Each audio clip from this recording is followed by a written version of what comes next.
Hey, what's up, guys? Welcome to Lawsplaining the Interwebs. Lawsplaining the Interwebs. Oh my gosh. I am your host, Nick Rekieta of Rekieta Law, a subsidiary of Rekieta Media, a small law firm in central Minnesota. And hey, how's it going, guys? I hope you had a fine weekend. I hope you had a fine end of your Thanksgiving week. I hope you were able to Black Friday everything. Why on earth does it look like it does? Oh my God, what? Why am I all stretched out? Do I look stretched out to you guys? What is that? That's not how things are supposed to be.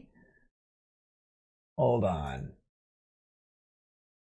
Oh my God. Oh my God, no. 1 second. I'll be right back. I don't know what happened. It's the new... Oh my God, maybe this is better? I hope this is better. We'll see. Oh! I fixed something.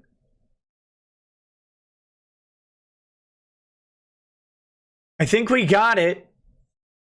Oh my goodness, I am so sorry. If you don't know, I built a new computer on that's Saturday. What is this? Okay, go away. Go away. I built a new computer on Saturday, and things are not supposed to be weird, but they are. Things got changed, and I'm looking at them now. But I think we've got normal stuff happening. So, hi guys, welcome. Sorry for the boomerness.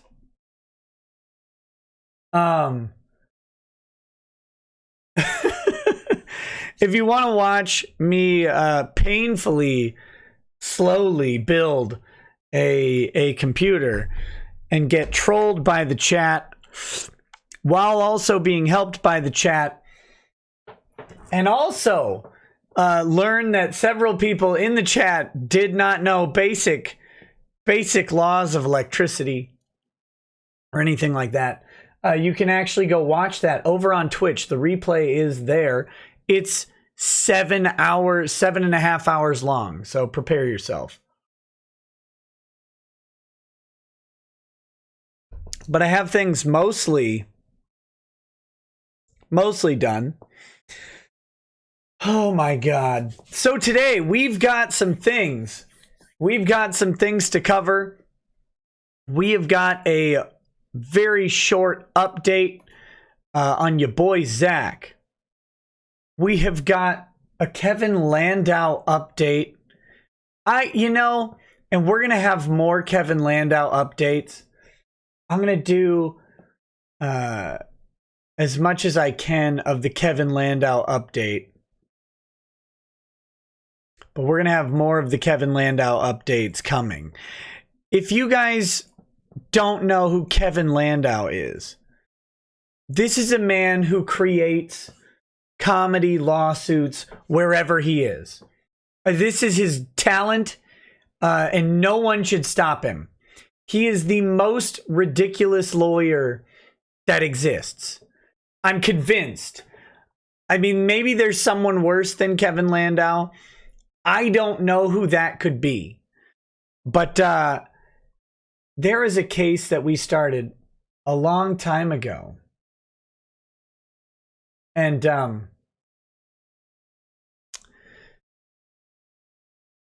I have not followed up on it.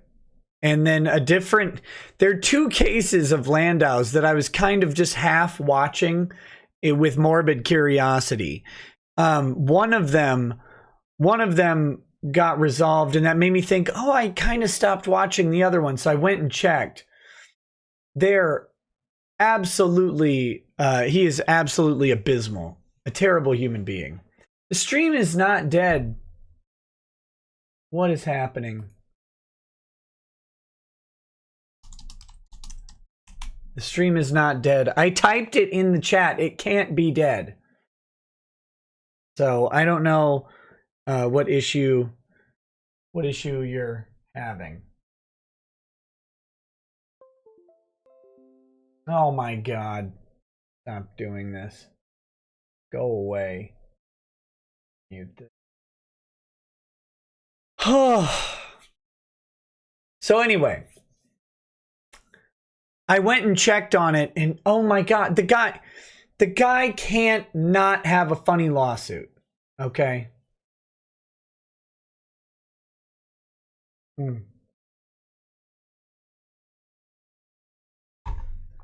All right. But we're gonna get to that, and you know, we'll just keep on trucking. We'll see what we come up with. But I think that case is going to merit revisiting, because there's just some funny stuff in there. Hold on, let me peek through these real quick. What we got? Oh, come on, Ty. Dang it. Hold on. I've got to... Can I even do this right now? I can. 1 second. I've got to...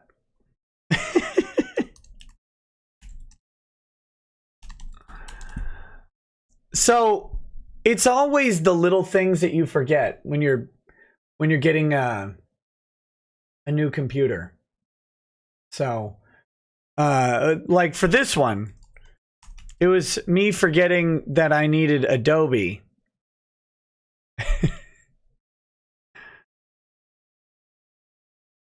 All right. Is this going to be good enough? I need to redact this. Oh my God. Add. I have the, oh, come on. Give me a second as I install Adobe on the fly. I need actual Adobe Acrobat, not Adobe Reader. Only because Ty left an address in this thing for Akiva Cohen, and I'm too polite to dox him on the screen here. Oh.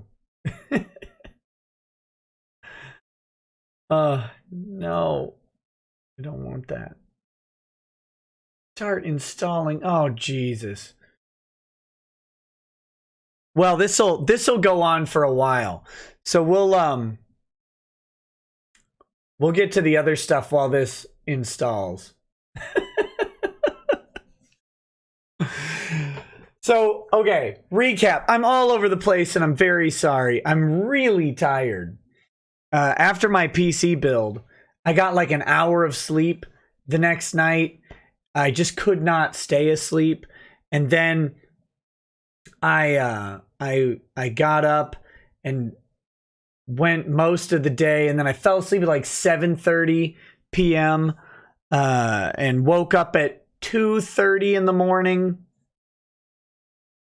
Is that this morning? Yeah, I woke up at 2:30 in the morning this morning. And now I'm here. And my whole day's awful. And I've really wanted to sleep all day, but I know that if I went to sleep, I wasn't going to wake up. Ever. So we've got a brief update in Meyer versus Waid. We have got a Kevin Landau update where we can just see how well Kevin Landau serves his clients. It's a trend that goes on and on and on. We've got the Ty Beard response to Akiva Cohen's bar complaint that we just never covered. But I've got that. And then I can start with my own personal update. My own personal update on an outstanding bar complaint. Which I don't have the image scanned, and it's not really necessary. This is a very short thing. But if you don't remember, I received a bar complaint from Lily Jean Truman or whatever. Some mutant. What's her name? Let's get her picture pulled up because she hates that. She absolutely hates when we pull up her picture. Lily Jean Truman. Let's see. That's a good picture of her. This one. This one. She's a model. She's an internet model who does not like having her picture displayed. So here we go. My Stream Deck is not set up yet, so give me. Here we go. There. Oh, sorry. I shouldn't have done that to you. I shouldn't have done that to you. But that's Lily. She's a beautiful, wonderful soul. And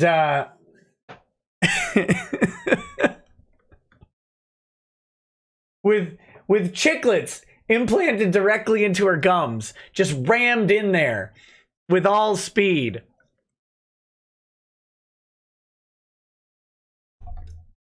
But I have no idea if Lily has anything to do with any of this.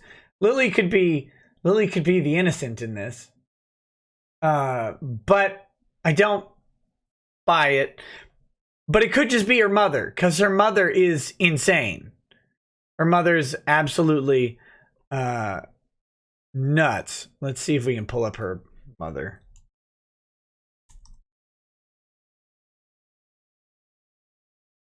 Oh my gosh. They're just peas in a pod, so to speak. Let's see if we can find a good one of them both.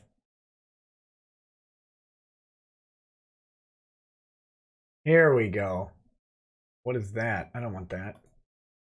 No, stop it. Stop it. Oh, I gotta zoom in on this one. Steel yourselves. Steel yourselves. There's Lily and Lore. Gross. Just terrific. Thank you. And I mean, are you guys familiar with like Greek mythology?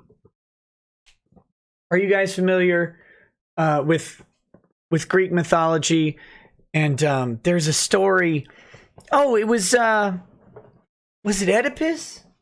I think it might have been Oedipus. The Euripides. Anyway, when you killed someone of your mother, right? When you commit a blood crime against your mother, it wasn't Oedipus. It was the Euripides or whatever. Aeschylus, maybe. Anyway, the dude who kills Clytemnestra after she jacks Agamemnon. Spoiler alert, when Agamemnon gets back to Mycenae, Clytemnestra sews the holes of his robe shut and stabs him to death and then cucks his corpse right in front of him or whatever. Then their son comes home and is like, WTF, mom? And he shanks her. And then what happens following the shanking of your own mother is you get cursed by the Furies, and harpies chase you until you can get to a temple of like Athena, I think it is, and beg the gods to intervene on your behalf. That's a really roundabout way of saying them. I have to point the opposite direction because of the mirrored camera. Thems be the harpies that stick on you until you get all the way to the temple of Athena to just beg for forgiveness. That's them. They do not leave you alone. Lore Truman is insane. She is a nut job. I mentioned Lily once on a stream with Feeder in Chief. No, just once. as an aside, and suddenly I have an ethics complaint. Not only do I get an ethics complaint, but this crazy bitch appeals it when it gets denied for obviously having nothing to do with the practice of law. She appealed it, and then I had to wait like 90 days for some poor sap to figure out, no, it was properly denied. It was properly denied. They won't. Oh, God. Oh, sorry. Oh, Jesus. Oh, they don't leave you alone. They don't leave you alone. They have no respect for anything. Because I would never have talked about them again. Why would I? Oh. Whew. The stuff of nightmares. The stuff of nightmares. So that's that was how that goes. Gross.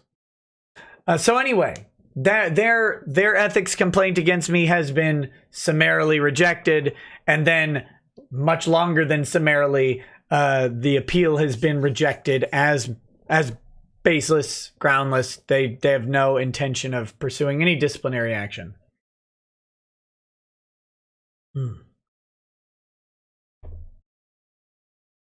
All right.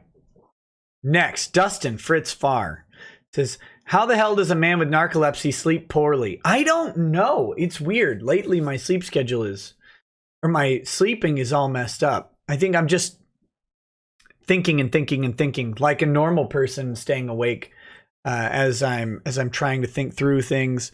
Holidays are very, very stressful with all the kids in the good way of I've got to plan all this stuff. Says, God, Nick, you even boomer your own disorders. But on a lighter note, I can't remember if I told you or not, but I'm getting married in April. So before then, can you do a married man stream? What's a married man stream? What do you want? Like how to be a married man? Are you asking me how to be married? What do you email me, Dustin? Email me so I know exactly what kind of stream you're looking for. Oh, thank God. We've got the updated Adobe Acrobat. Yes, let's do it. Oh God, come on, change. There we go. Okay. Apply. Okay. Continue. Perfect. Adobe is ready. And we'll address that when we get there.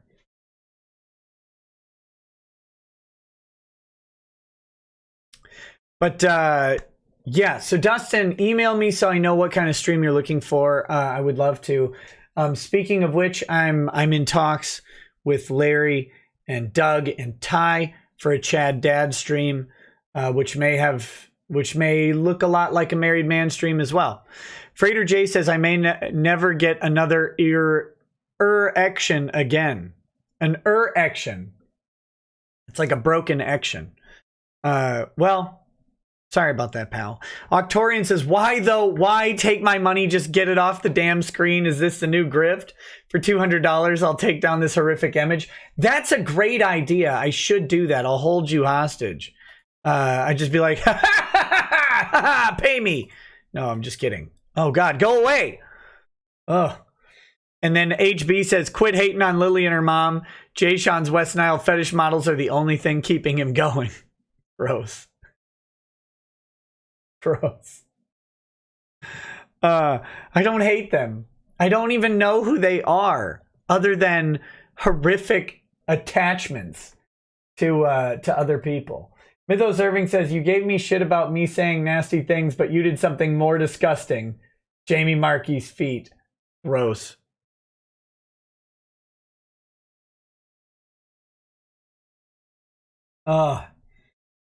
Okay. Now that that's done, let's take a peek at this. This is your boy, Zach. This is interesting because as far as I can tell, the judge hasn't ruled on your boy Zach's case at all. He has not ruled on the jurisdiction aspect, But he has gone ahead and set a scheduling conference. So that tells me, I mean, maybe the ruling on the jurisdiction just hasn't been filed for whatever reason. But we do have a scheduling notice of filing of the proposed scheduling order. Here's what came out today. Sorry. This was filed, back in August. It's referenced in today's filing. So let's take a look at it. So this is an order setting initial pretrial conference. It is hereby ordered that the above entitled and numbered case has been set for an initial pretrial conference in chambers on the 7th floor of the United States Courthouse, 501 West 5th Street, Austin, Texas, on January 7th, 2020 at 3:30 p.m. The party's proposed scheduling order is tentatively approved, and the party shall comply with the date set forth in paragraphs 1 through 7 of such proposed order, pending the initial pretrial conference. At the initial pretrial conference, the court will schedule a final pretrial conference and set a trial month. Signed, Judge Lee Yackel. Just today. This is just today, the 2nd day of December 2019. Now, it's referencing back to paragraphs 1 through 7 of the proposed scheduling order. That's here. This tells me that they're going to have jurisdiction over something, and I'm guessing it's going to be over both claims, because that only makes sense now that they've cured the alleged defect in the original petition. They should have both claims going through. But it's possible still that we'll see a ruling in there. I do check, like I said, I check every day to see, every business day to see if a ruling has been filed. So far, one has not been filed, but this cannot bode well for Mark Waid and his team. If the judge is setting a scheduling conference, I have a feeling that we're going to see jurisdiction on at least one of the issues and probably both.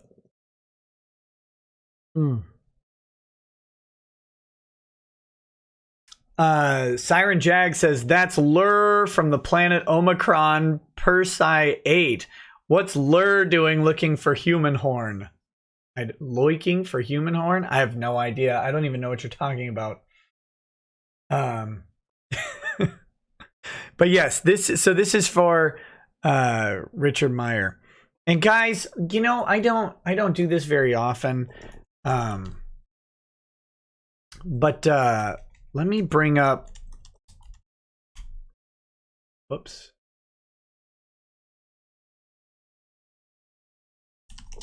Let me bring up his GoFundMe. This is the GoFundMe that gave me the idea. That gave me the idea to do a GoFundMe for Vic. When people asked how they could help. This is what gave me the idea. It was the GoFundMe for Richard Meyer. Look, this is how you do it. You put a happy picture up. It was organized by Ethan Van Sciver. It was not your boy Zach who did it. Although obviously Ethan, I believe, had Zach's permission and coordinated things with him to make sure the funds got to him. However, it was organized by Ethan. There were many takedown attempts. He is at 136,654. If you care about the Comicsgate controversy, if you care about Richard Meyer, if you care about Ethan Van Sciver, if you care about just stuffing it to Mark, the fat human pustule Waid, you can go ahead and donate here.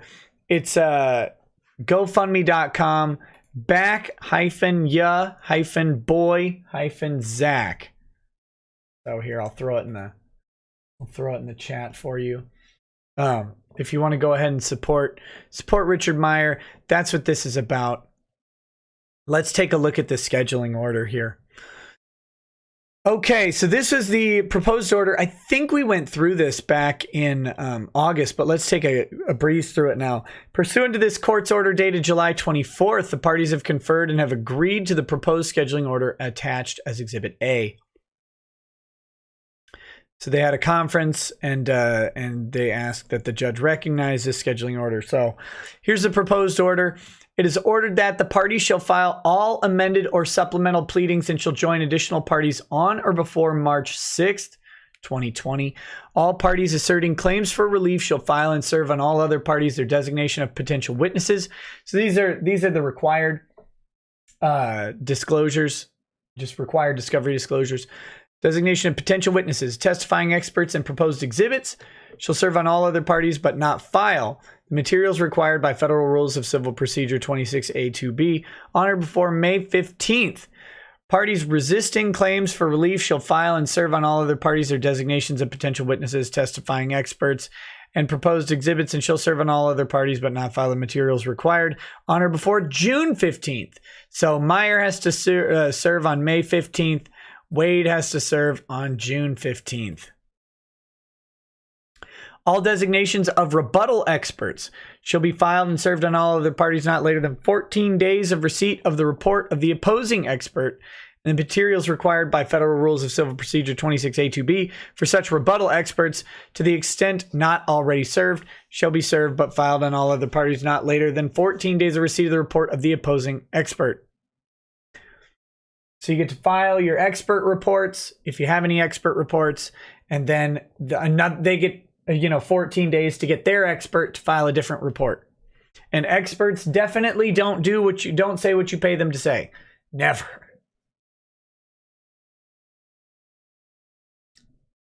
Explain the case for your new viewers. Don't tell me what to do. Don't tell me what to do, but I will. I will do that. This is a case of tortious interference and defamation. Similar, but of a completely different vein to what we saw with Vic's case. Richard Meyer created a Indiegogo campaign for his first comic book, which is Jawbreakers, Lost Souls. Mark Waid, he then procured a publisher for following the Indiegogo campaign. The publisher would create a 3-book run, I believe, of Jawbreakers. That would be, Jawbreakers is like a 70-something page book. So they would do a 3-book run of Jawbreakers at 24 pages each, which is the normal comic book length, that would go in retail stores. To get into a retail store, you have to have an imprint. And he was going to use Antarctic Press, which is a publisher out of San Antonio, Texas. They had a contract. They had an agreement. Antarctic Press was going to take on Jawbreakers. They were getting some heat, and then Mark Waid turned that heat up to 11. And Mark, by tweeting about it and getting his rabid fans to go after. Well, I shouldn't say fans, to getting his rabid social justice crew to attack Antarctic Press. Then he made the phone call. Let me tell you how you can get it to stop. Very dangerous, to be publishing this book.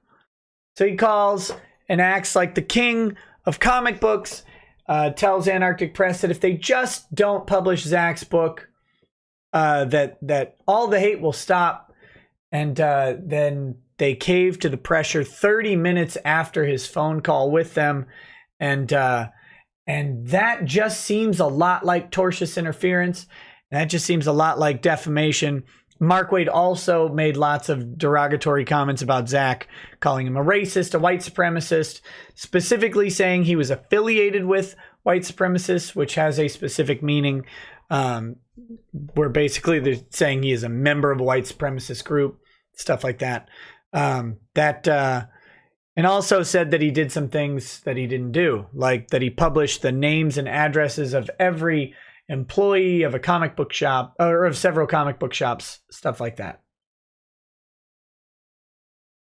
And then your boy sued. And then now there's been a jurisdictional mess, because that's how these cases go. That's how these cases go. That's where we are. But it looks a lot like Vic's case, in the sense that it's tortious interference and it's defamation. It took place in Texas. It's different than Vic's case because it's in federal court and it doesn't involve allegations of sexual abuse or anything like that. This is strictly business related. So there's that. Hopefully that's an adequate summary for you. Parties asserting claims for relief shall submit a written offer of settlement to opposing parties on or before January 10th. So your boy Zach has to submit an offer of settlement in the next 8 days. And then Mark Waid will have to respond in writing on or before January 24th. All offers of settlement are to be private, not filed in the court is not to be advised of the same. Parties are further ordered to retain the written offers of settlement and responses, as the court will use these in assessing attorneys' fees and court costs at the conclusion of trial. A report on alternative dispute resolution in compliance with local rule CV88 shall be filed on or before February 14th. So they have to, determine if they're going to do mediation or arbitration or just negotiate out a settlement on their own. And they have to report that to the court. Any objection to the reliability of an expert's proposed testimony shall be made by motion, specifically stating the basis for the objection within 14 days of receipt of the report. Failure to strictly comply with this paragraph will be deemed a waiver of any objection that could have been made pursuant to Federal Rule of Evidence 702. Parties shall complete discovery on or before August 28th, 2020. To give you an idea of where this will go, this started back in October of 2018, and discovery shall be completed on or before August 28th of 2020. Counsel may, by agreement, continue discovery beyond the deadline. There will be no intervention by the court except in extraordinary circumstances, and no trial setting will be vacated because of information obtained in post-deadline discovery. Next, we've got all dispositive motions shall be filed and served on all other parties on or before September 28th, 2020. These are motions to dismiss. These are motions that would resolve the case, motions for summary judgment, and shall be limited to 20 pages. Responses shall be filed and served on all other parties not later than 14 days after the service of the motion and shall be limited to 20 pages. Replies shall be filed and served, be limited to 10 pages. Court need not wait for the reply before ruling on the motion. Party shall not complete the following paragraph 8. It will be completed by the court at the initial pretrial conference to be scheduled by the court. So that's coming up. So Lee Yackel will presumably follow this scheduling order unless the court's timeline demands it be a little different. But it's got a lot of leeway.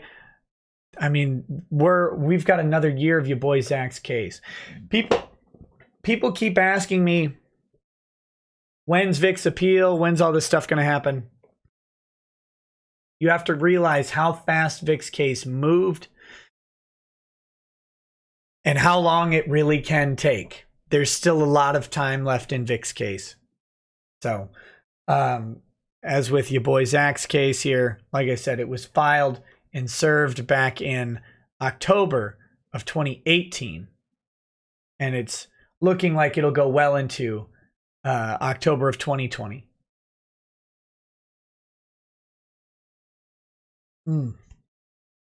So there you go.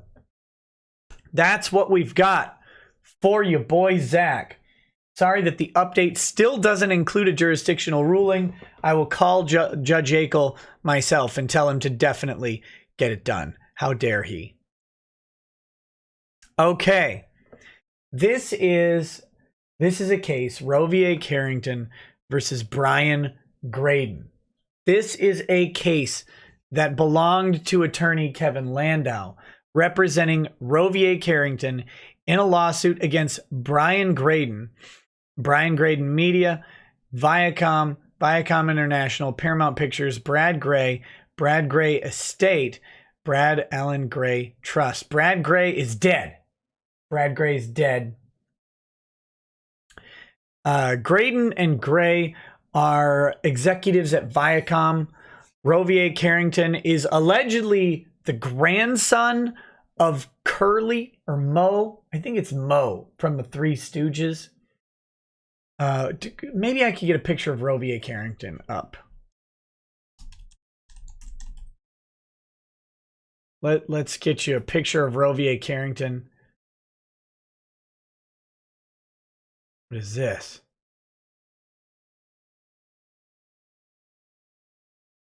Oh, here we go. What is this? You have to know I'm not going to answer a phone call in the middle of a show. All right. This is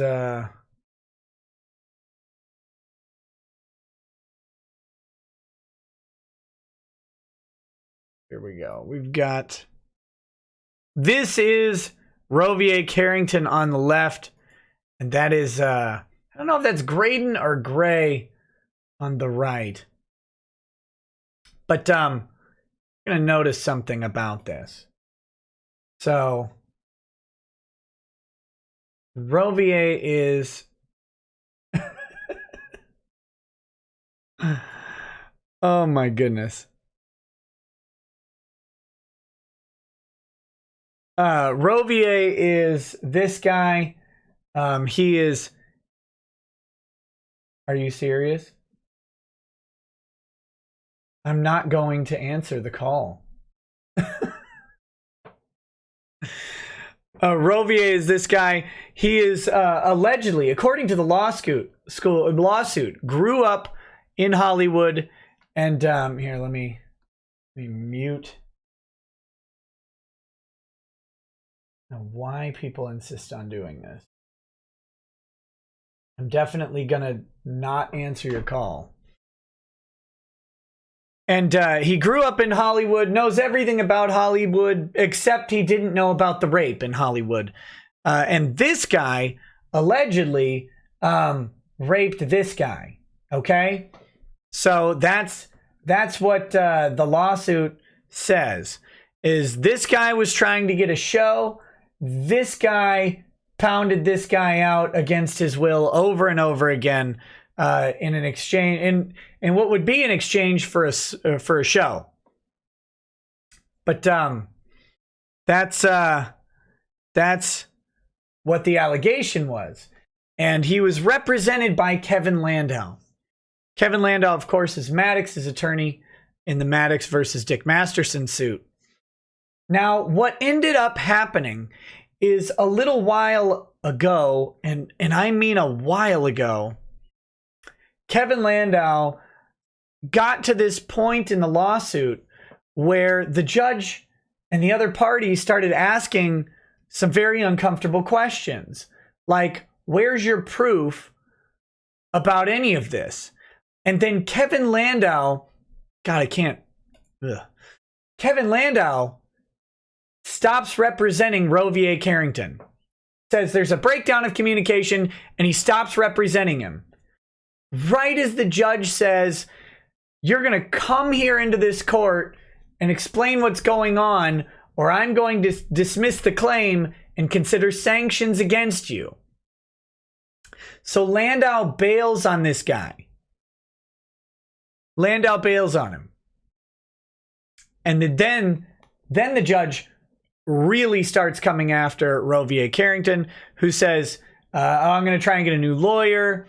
I'm going to do all this stuff. And he's trying to represent himself for a while. And the judge says, no, get yourself a lawyer.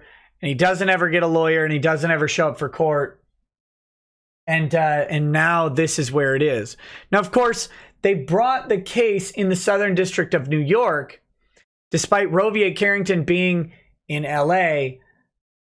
They brought it in New York to presumably exercise jurisdiction over these parties, rather than trying to get jurisdiction over them in LA.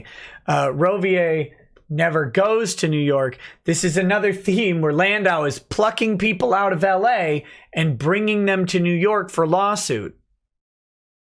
It just doesn't ever seem to work out. But here, let's take a look at this. This is an order that came out. This order was filed on October 11th, 2019. Now, I picked this order because there's more stuff that's going on much more recently than this. Are you serious? I can't.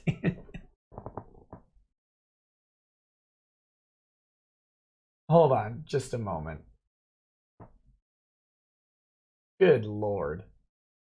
I have to respond to this one. I just can't answer it.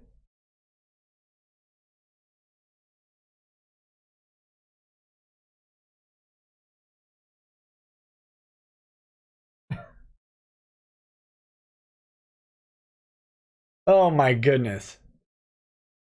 I muted my notifications. Why did that one come through? Anyway, so I just need to know if there's some sort of emergency. That's all. I just need to know if someone is trying to is like dying. Okay, so I'm sorry. I don't know why people are so insistent on doing this. But anyway, long story short, the judge is now threatening Rovier with sanctions, and the defendants, all of the defendants' counsel, are demanding attorney's fees and other things like that. So it's a big mess, but here's some insight as to what happened. Okay. So this is Catherine Polk Fela, district judge. On October 11th, 2019, the court held a hearing on the defendant's joint motion for terminating sanctions. Plaintiff did not appear at the conference, despite the court's prior orders that he attend in person. Although the court had warned plaintiff that his failure to appear could result in the court deciding defendant's motion unopposed, the court in fact reviewed and considered all of the submissions that plaintiff provided in opposition to defendant's motion. For the reasons set forth on the record at the hearing, the court grants defendant's motion for terminating sanctions with costs. Plaintiff's claims are hereby dismissed with prejudice against all defendants. The clerk of court is directed to terminate the motion at docket entry 123 on or before December 2nd. Defendant's attorneys shall submit their applications for fees and costs. The court declines at this time to issue a criminal referral to the United States Attorney's Office for the Southern District of New York. The court notes that shortly after the conference, the court received a phone call from Mr. Greg Loomis, who had previously indicated that he sought to appear as counsel for Mr. Carrington. Mr. Loomis indicated that he was returning a call from the court. Neither the court nor any of its staff made such a call, and the court staff advised Mr. Loomis of this fact. So, that's that. This is a case where the allegations are dramatic and the allegations themselves are defamatory if they're not true. This is where Rovier has accused these men of raping him, right, in exchange for a show. This brings us to a different Landau case, and this is what I wanted to kind of point out. Landau has picked massively well-positioned defendants. Brian Graydon is very rich. Viacom is a huge company. Paramount's a huge company. Brad Gray was rich before he is now dead. Now he's mineral rich or whatever in the ground rotting. Picked these massively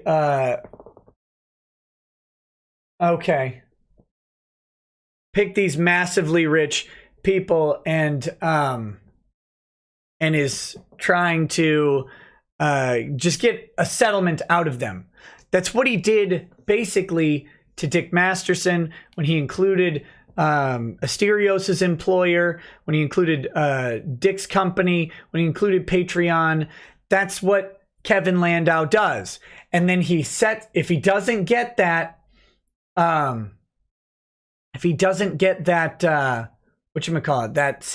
settlement, and things look like it's actually going to proceed to trial, which is a big gamble when you're going up against people with money. If he doesn't get that settlement, he sets his client up to get them to a position where they're facing sanctions from the court, and then he bails on them, and then he demands payment from his clients. He's done this over and over and over again. He's done it here for Rovier Carrington. Here's an interesting another case. This is Julie Parker versus Howard Rubin. And this one is in New York. This is not in federal court. This is in New York. And this is the defendant's opposition to motion to enforce settlement agreement and for sanctions. Okay. So this is Howard Rubin motioning against Kevin Landau here. All right. This is another case. Let me give you some background on this. And isn't that considered malpractice? It probably should be considered malpractice. But it's hard to, I guess, pin him down on it. Kevin Landau appears to be one of the most unethical piles of garbage on the planet. And it's fitting that Maddox ended up with him.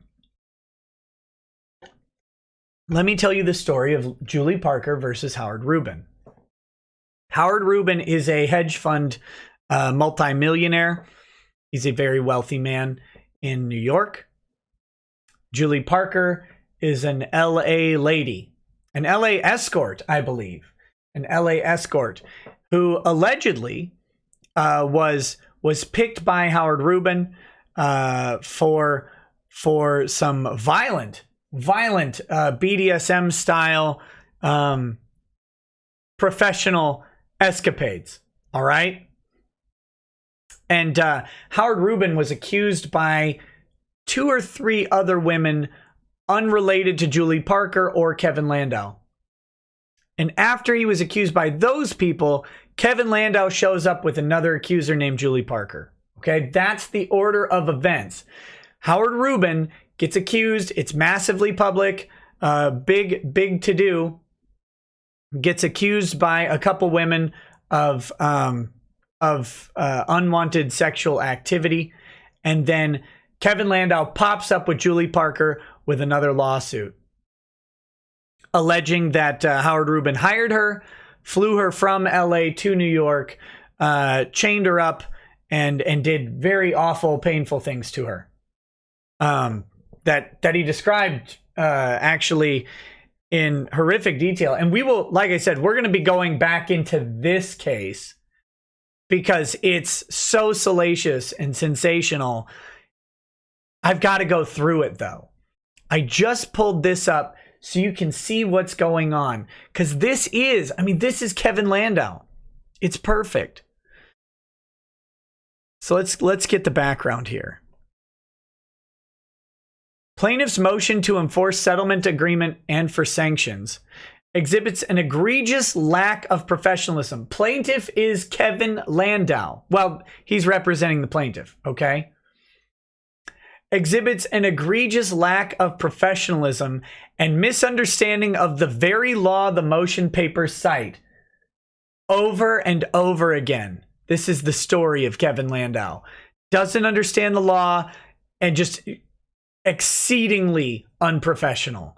Like, to a point, if you thought Lemoyne was bad at all, that's one thing I can say about Lemoyne, is that Kevin Landau is unquestionably more horrible than J. Sean Lemoyne.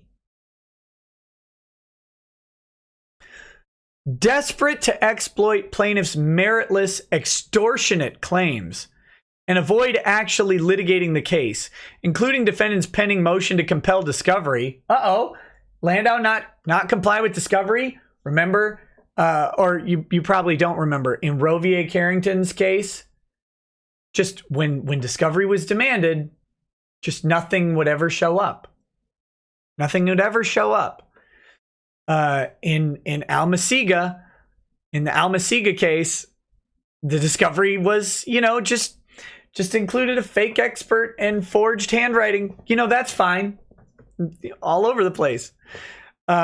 Seeking, among other things, sanctions against counsel for bad faith litigation conduct and failure to comply with discovery obligations. Plaintiff's counsel now resorts to this misguided attempt to enforce an imagined settlement, even though there has never been any agreement between the parties on a single term. Inexplicably, plaintiff's counsel resorts to outrageous ad hominem attacks against defendant and his counsel. According to plaintiff's counsel, defendant's refusal to accept plaintiff's unilateral settlement demand was due to defendant's and his rogue attorney's insatiable need to further torture plaintiff. Motion at 2. Plaintiff's counsel describes this torture as an act of vengeance, ego, or pure evil intent, and maliciously charges defense counsel with a heinous attempt to further violate the plaintiff. Remember, he's talking about a plaintiff who's been raped and tortured, and suggesting that the defense counsel is further raping and torturing the plaintiff. Plaintiff's counsel goes so far as to call out defendant's counsel by name, refer to his career as a prosecutor, and attempt to tarnish his reputation by accusing him of appalling and unethical conduct. Counsel's final incomprehensible assertion is that this cruelty of human beings, men, women, gay, straight, needs to stop. Oh my gosh. Sorry. Landau actually wrote this sentence in his motion. This cruelty of human beings, men, women, gay, straight, needs to stop. That's not even a sentence, Kev. These statements violate the very rules of professional conduct that plaintiff's counsel falsely accuses defendant's counsel of breaching. An award of attorney's fees is warranted for such frivolous conduct since it has unquestionably been undertaken primarily to harass or maliciously injure another. This motion is altogether meritless and should be denied in its entirety. Moreover, rather than award sanctions against defendant, this court should sanction plaintiff's counsel for his flagrant, unprofessional conduct and wasting of the court's and defendant's time and resources with this motion. On August 15th, 2019, after countless complaints about plaintiff's disregard of discovery obligations and in the midst of discovery disputes currently the subject of the motion to compel, counsel for plaintiff requested a call to discuss potential resolution of this case. See Z. Landau email.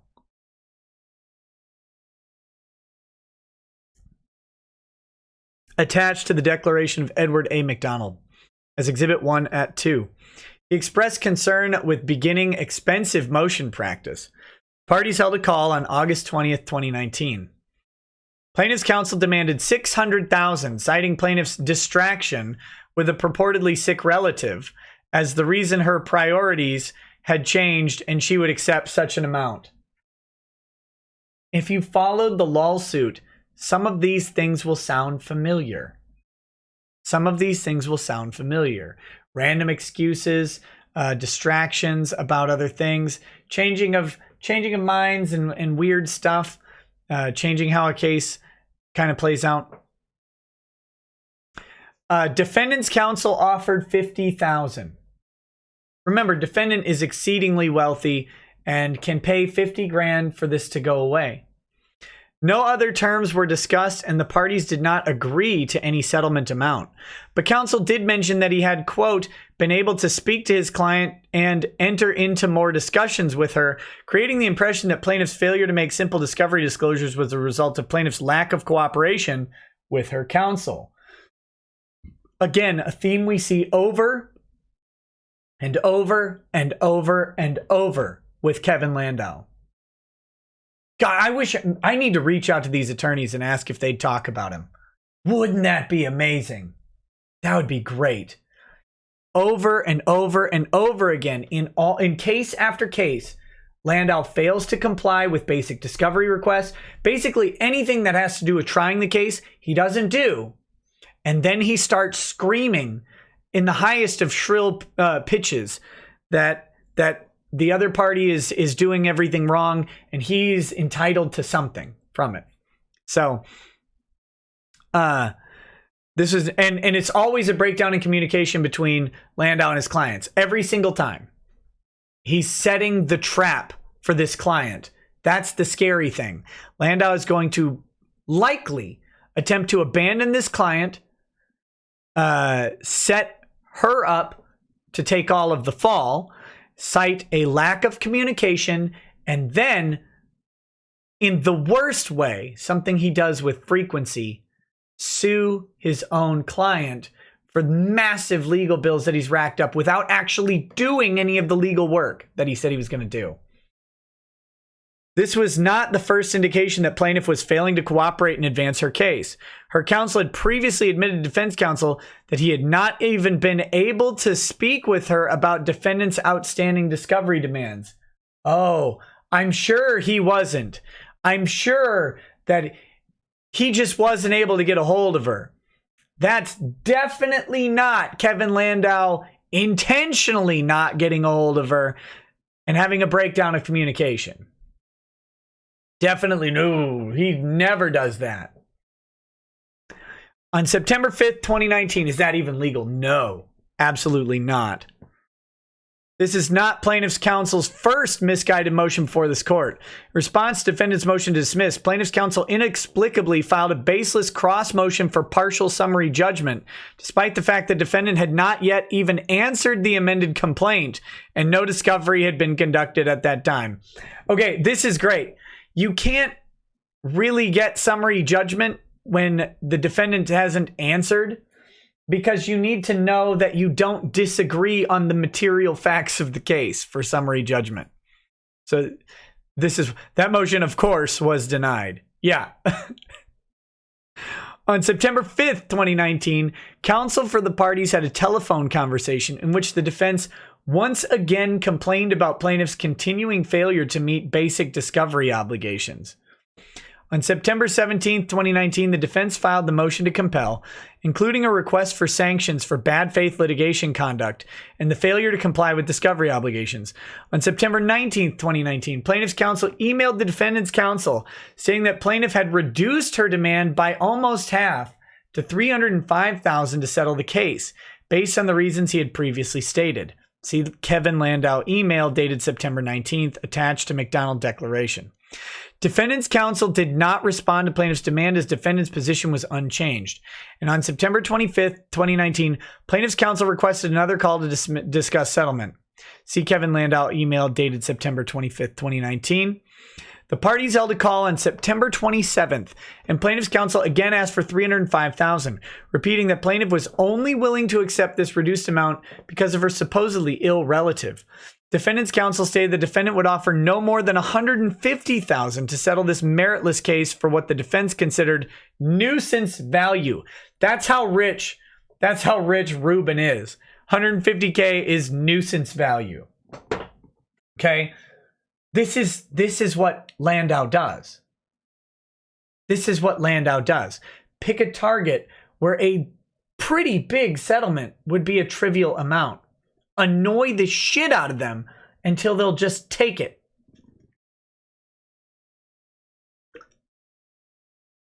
Defendant's counsel also noted that plaintiff's reasons for her demand appeared dubious. The counsel's references to his client's preoccupation with a sick relative amounted to negotiating against his client's position. Once again, no terms other than amount were discussed and no agreement on amount was reached. In response to defendant's counsel's expression of incredulity about the reasons underlying the weakening of plaintiff's position, plaintiff's counsel reported later that day that plaintiff's purportedly sick relative had made an unexpected recovery and advised defendant's counsel to disregard his prior settlement communications. She's got a sick relative who, because of that, she'll take $305,000. You bringing up that sick relative and knocking her position down seems like you're arguing against her own interests, which might be a violation of your ethical obligation to her. She's healthy. Her relative's healthy. Now, don't just ignore all that. just ignore all that. Good afternoon. Received an update. The prognosis eluded. It's alluded. Kevin! No! Kevin, it's alluded. ALLUDED. Emphasis on the DED. To earlier is better than I anticipated. Please disregard my earlier comments regarding discovery/attention. Thanks. Landau email. Plaintiff's counsel thus abandoned settlement negotiations and discussions terminated. In the meantime, the parties briefed the ongoing discovery dispute, apparently wishing to avoid litigating the lengthy motion to compel and facing sanctionable consequences of his dilatory conduct. Plaintiff's counsel emailed defendant's counsel out of the blue the following day on the return date for the motion to compel, attempting to revive the negotiations he had abandoned and unilaterally dictate settlement. Upon conference with our client, the offer of $150,000 is hereby accepted. We will prepare the appropriate settlement agreement and send to you accordingly. Have a good evening. Doesn't work that way. It doesn't work that way. This is not actually how offer and acceptance works.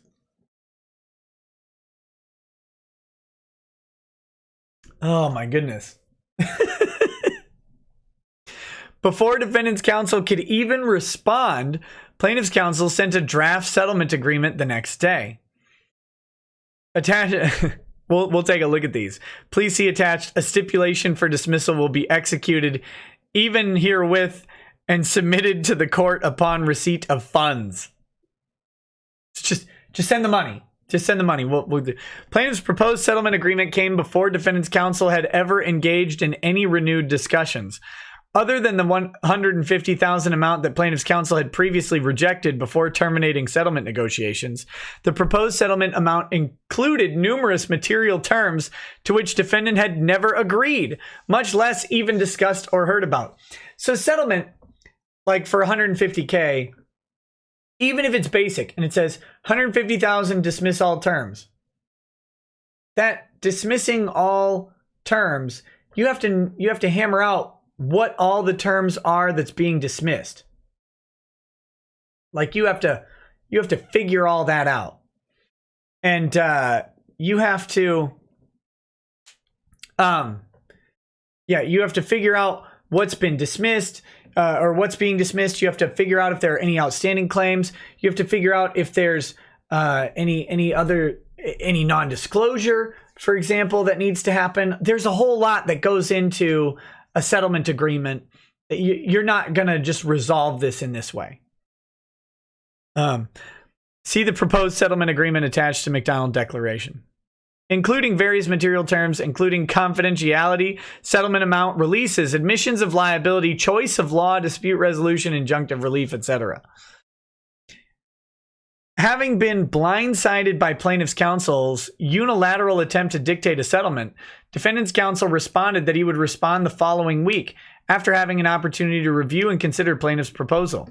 Defendant's counsel also noted that defendant would only consider settlement on the condition that plaintiff sign a statement exonerating Mr. Rubin from the baseless claims she has brought against him. Yeah, he has to. He has to. This is him signing a document that says, I abusively and violently raped a prostitute that I flew across the country. Yeah, there you go. That'll look great. That'll look great if he just signs that statement. So he has to get her to say, this didn't happen. Yeah. Plaintiff had provided a similar statement to settle this action with former defendant Kevin Mahoney, in which she swore blank. Oh, I don't know. It's redacted. And I didn't do the redaction. See the statement of Julie Parker attached to McDonald Declaration. Plaintiff's counsel responded by falsely asserting that plaintiff had accepted a pending offer of settlement of $150,000. Plaintiff's counsel had rejected the prior offer. Yet when you reject an offer, the offer's done. It's done. When you reject it, it's done. You can ask for it back, but that's a counteroffer. That's a new offer that then has to be accepted by the defendant. So, and that defendant was stopped by New York contract law from negotiating any terms of a potential settlement other than those dictated by plaintiff. Even if they accepted the $150,000 portion of it, that is horrifically incorrect. Even if you agree on amount, you still have to negotiate out everything else. You don't just get to, well, we accept that. Now we get to choose everything else that happened. This guy is he's insane. Tellingly, plaintiff's counsel did not even refuse to provide a statement of exoneration from plaintiff. Should you wish to engage in a separate agreement inclusive of your new condition, our client is firm at $315,000. So there's another counteroffer. Your choice. Instead, and belying any claim of plaintiffs that negotiation had been settled, plaintiff's counsel sought to use defendant's proposed condition as a bargaining chip to extract more money from defendant. The record could not be clearer that during settlement talks, the only term ever discussed was the amount, and this single term was never agreed upon prior to plaintiff's counsel abandoning discussions. When defendant's counsel proposed a condition that defendant would insist upon in any renewed settlement discussion, plaintiff's counsel continued to negotiate for more money. Now plaintiff's counsel seeks unilaterally to revive a rejected offer, enforce a settlement that defendant never discussed, considered, or agreed upon. Importantly, plaintiff points to not a single written indication of any settlement term proposed by defendant other than plaintiff's counsel's own email stating that defendant's prior rejected $150,000 offer had now been accepted. There's no executed settlement agreement, and there are no other writings whatsoever that set forth any agreed upon material terms that the court could otherwise consider to establish a binding settlement agreement. Plaintiff's proposed settlement agreement that defendant never responded to or commented upon does not establish any term or mutual assent from defendant whatsoever. It cannot. The document and its terms were entirely of plaintiff counsel's unilateral creation. So they can't be bound by something that Landau created out of thin air, right? It just can't. That's not how it works. The non-existent settlement agreement cannot be enforced. Settlement agreements are treated like any other contract. To be enforceable, a party must establish an offer, acceptance of the offer, consideration, mutual assent, and an intent to be bound. That meeting of the minds must include agreement on all essential terms. Settlement agreements, other than those made by counsel in open court, are not binding unless reduced to a signed writing subscribed by the party or his counsel. Let's see. We've got citations here. To be enforceable under CPLR 2014, an out-of-court settlement must be adequately described in a signed writing. An agreement between parties or their attorneys relating to any matter in an action other than one made between counsel in open court is not binding upon a party unless it is in a writing subscribed by him or his attorney or reduced to the form of an order and entered. With respect to stipulations of settlement and notwithstanding the form of the stipulation of settlement, terms of such stipulation shall be filed by the defendant with the county clerk. It makes good sense to require out-of-court settlements to be in writing. Quote, to allow the enforcement of unrecorded oral settlements would invite an endless stream of collateral litigation over the settlement terms. This would run counter not only to the statute, which on its face admits of no exceptions, but also to the policy concerns of certainty, judicial economy, flexibility to conduct settlement negotiations without fear of being bound by preliminary offers, and the prevention of fraud. New York's strong policy promoting settlement dictates that a purported settlement not reduced to writing is unenforceable because if settlements once entered are to be enforced with rigor and without a searching examination into their substance, it becomes all the more important that they be clear, final, and the product of mutual accord. These concerns obviously lie at the heart of CPLR 2014, a neutral statute enacted to promote certainty in settlements which benefits all litigants. So this is obvious, right? They're saying is the court can't enforce out-of-court settlements that aren't written down because an idiot like Landau will just say there's a settlement and it'll muck everything up. And then the parties are going to have to litigate over what the terms of that settlement are, if there even is a settlement, like what's going on now. There's a rule that exists to prevent this, but of course, now they get to argue over the rule. Landau is truly the perfect gentleman. Octorian says, opposing counsel, quote, what the hell is wrong with this man? Law school, we trained him wrong, as a joke. The rejection of an offer terminates the offeree's power of acceptance. This is well established, but we've got Jericho Group Limited versus Midtown Development, also citing restatement second of contracts. Rejection extinguishes offer and renders any subsequent acceptance inoperative. Offeree's power of acceptance isn't terminated by his rejection of the offer unless the offeror has manifested a contrary intention. Therefore, once a party has rejected an offer, he cannot then reinstate the offer and accept it unless the offeror specifically left the offer open, regardless of rejection. That's something you have to do affirmatively. I will leave this offer open. And you tend to actually have to get an option for that. You have to say, you have a duty to do this other thing on the condition of me leaving it open. The supposed settlement agreement is unenforceable for numerous reasons. First, the parties never discussed any settlement terms other than amount, and even that sole term was never agreed upon. Without evidence of the offer and acceptance of all material terms, there can be no enforceable agreement. Here, there is evidence of none. Second, plaintiff's counsel rejected defendant's prior offer of $150,000. There's no indication that this offer was left open. Regardless of rejection by defendant, it was not. Thus, plaintiff's power of acceptance was terminated on September 27th when plaintiff's counsel told defendant's counsel to disregard his settlement communications and abandoned negotiation. Indeed, plaintiff's counsel does not point to a single writing outlining any terms or conditions that defendant offered or agreed upon. All he references is his own recitation of defendant's previously rejected offer amount, and defendant's counsel's response plainly indicated that defendant was only considering and had not agreed upon any terms whatsoever in plaintiff's revived settlement offers. Defendant even noted an additional condition that the parties had not yet even discussed, and plaintiff's counsel continued to negotiate that term, seeking additional money. Third, there's no requisite written signed agreement. Without any such documentation, plaintiff's motion is doomed. And although settlement agreements can sometimes be enforced through less formal writings, such as letters or email exchanges, those writings must still establish mutual assent or other material terms. No such informational document exists, or informal documentation exists. The only writings here are plaintiff's counsel's own email noting a single term that plaintiff previously rejected and that defendant then never agreed to, and a proposed settlement agreement drafted by plaintiff's counsel that defendant's counsel never commented on, or including numerous material terms defendant never agreed to, much less even discussed. Plaintiff's counsel cannot plausibly assert in good faith this evidences mutual assent on a single material term.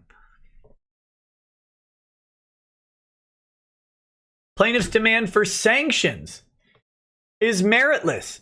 If anything, plaintiff's counsel's egregiously unprofessional conduct and frivolous motion merit sanctions.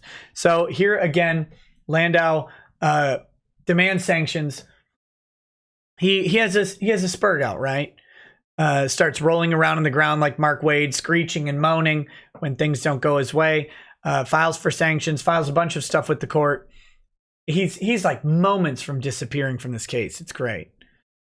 Plaintiff's request for sanctions against defendant and his counsel is absurd. When plaintiff's counsel attempted to revive the settlement discussions he rejected, defendant's counsel stated that he would consider and respond to plaintiff's proposal within a week, noted an additional condition of any potential settlement.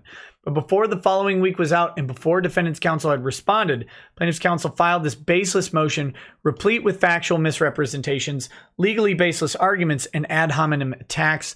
Nothing in any of this exchange exhibits frivolous conduct of any kind by defendant or his counsel. On the other hand, plaintiff's counsel's own conduct in this motion epitomize frivolousness and bad faith. The motion is nothing if not completely without merit in law.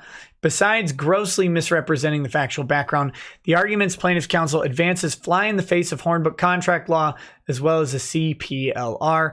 No attorney could plausibly pursue plaintiff's counsel's arguments in good faith. Nobody could do it. Not at all. Hold on.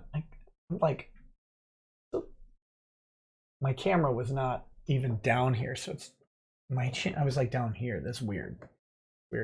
Brandon Blaze says, wow, Low T is now picking a fight with North Carolina Division of the Sons of Confederate Veterans and a settlement for the silent Sarn statue and a politician. Shane is reporting your intern's account to Twitter as yours now. It's not mine. It's Rekieta Media's. It's a business. So, okay. Well, if he reports it, he reports it. Nothing I can do about that. Moreover, plaintiff's counsel's unfounded, unprofessional attacks on defendant and his counsel are beyond the pale. We will not belabor the point. Counsel's inappropriate words speak for themselves. New York courts have not hesitated to levy sanctions for similarly egregious remarks in filings. C. E.G. in R.E. Dilmagani. Assessing sanctions for, among other things, memorandum of law including inflammatory claims and bizarre unsubstantiated arguments, accusing disciplinary committee of conducting a witch hunt, hypocrisy, betrayal of the public trust, double standards in showing preferential treatment to its cronies in its old boy network while engaging in ethnic animus towards those who are of ethnic minorities or are not well connected, and flagrant miscarriages of justice. Imposing sanctions where most egregious was petitioner's accusation that respondents was a tool of organized crime. Such imputations without any indicia of evidence in support thereof are outrageous and will not be tolerated by this court. find these allegations are undertaken primarily, if not solely, to harass respondent and continue frivolous conduct as defined, blah, blah, blah. Similarly, this court should not hesitate to impose sanctions against plaintiff's counsel now. So there we go. Kevin Landau is still out in the world with clients targeting extremely well-off plaintiffs with salacious and sensational accusations, or defendants, sorry, not plaintiffs, targeting extremely well-off defendants, hoping for a nuisance settlement. What's up? What? Yeah, give me a second, guys.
One second, sorry guys. I have to see something.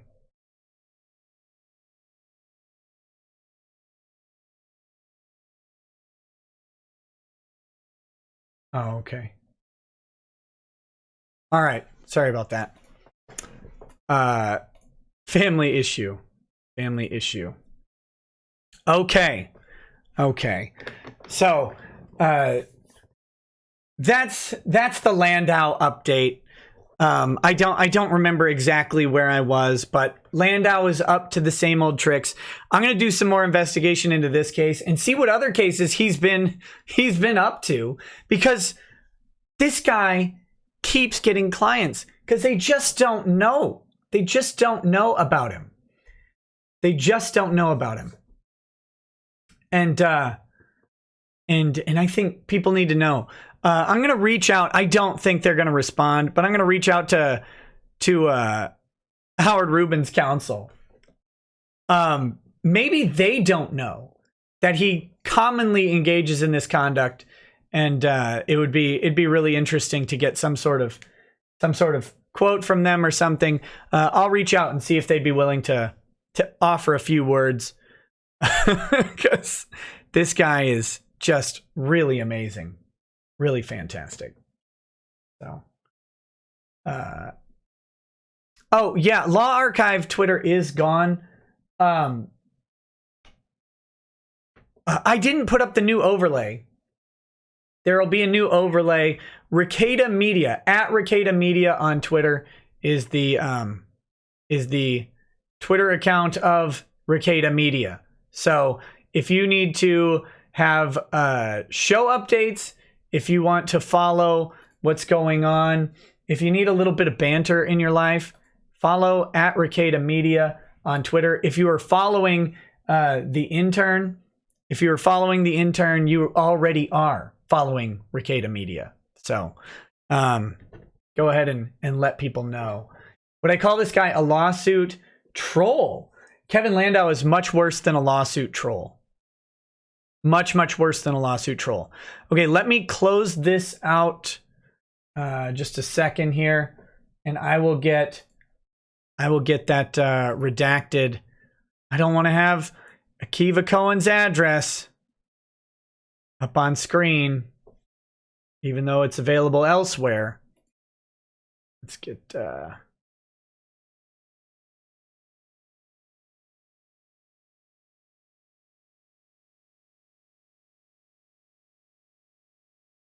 oh wait, here we go.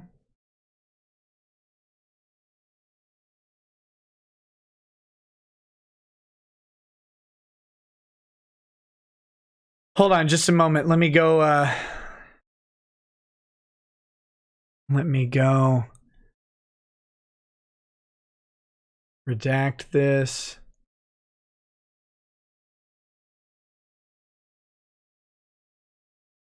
Oh, wait. Mark for redaction. Yeah. Okay, here's this one.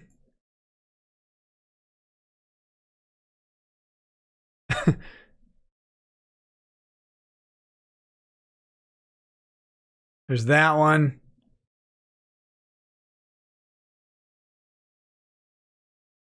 Let's see here. Almost done.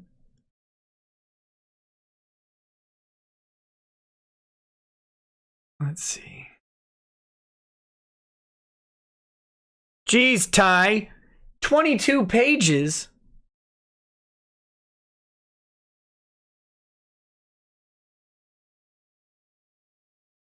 And this final one here. Let's see.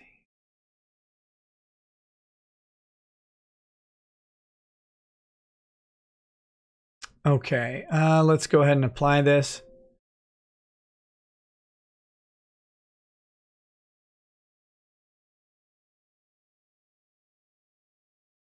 Almost done.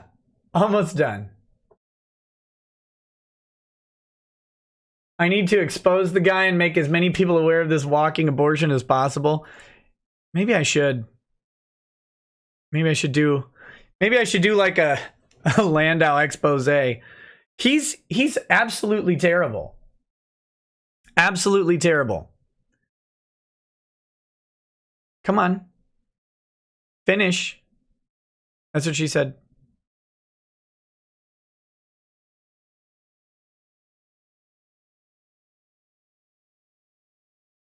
Okay, well, I think we've got it here.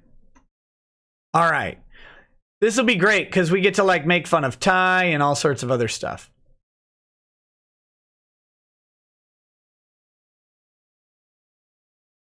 Okay, so before we get too far into this, let's be very clear that just checking one more thing there.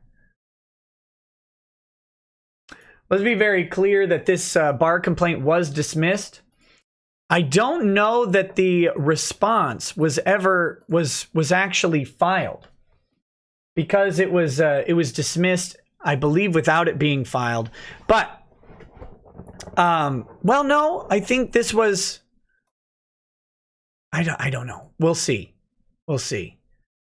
There's a cover letter and a thing here. Let me get it pulled up on stream.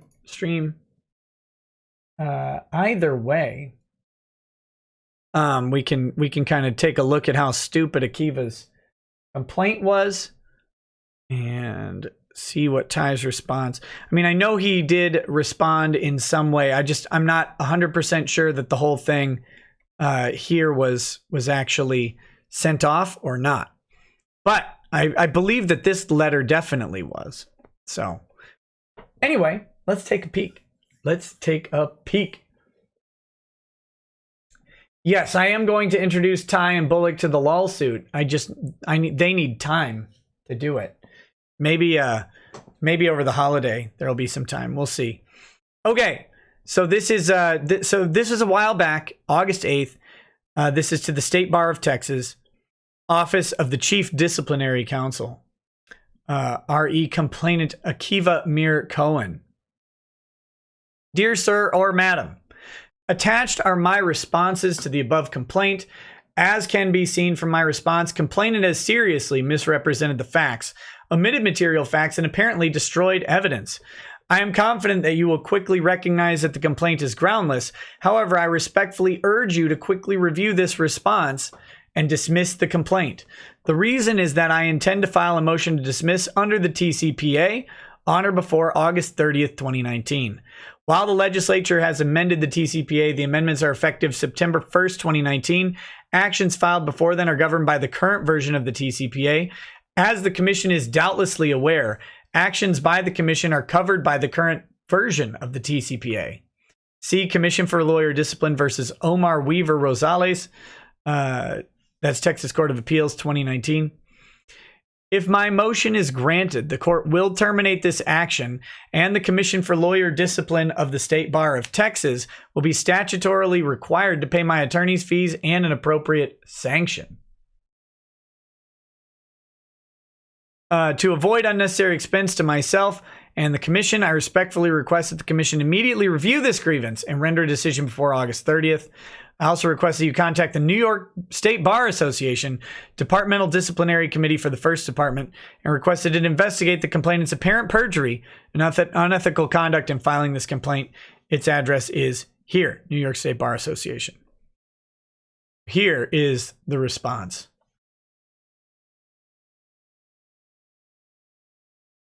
Mr. and Mrs. Akiva McLovin Cohen. Yes. Yes.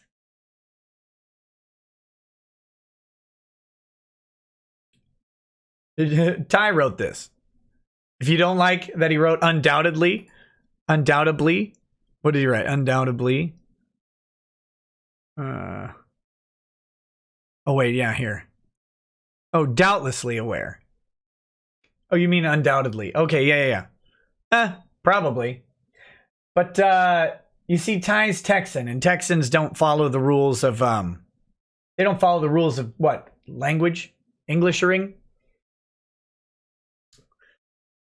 On or before August 30th, 2019, I intend to file a motion to dismiss this matter under the Texas Citizens Participation Act. While the legislature has amended the TCPA, the amendments are effective September 1st, 2019. It's got the bill there. Actions filed before then are governed by the current version of the TCPA. As the Commission for Lawyer Discipline of the State Bar is doubtlessly aware, these actions are covered by the current version of the TCPA. If my motion to dismiss is granted, the court will terminate this action. The Commission will be statutorily required to pay my attorney's fees and pay an appropriate sanction. I would like to avoid unnecessary expense for both parties, so I respectfully request that the Commission immediately review this grievance and render a decision before August 30th, 2019. Summary. The complainant, Akiva Cohen, is a New York lawyer. He's got his attorney details. Uninvolved in any legal matter that I or my firm is handling, I have never met or communicated with Cohen. As shown in this response, Cohen has engaged in dishonest and unethical behavior in every substantive claim he makes in the complaint. Cohen lied in Section 4, Item 2 of the complaint.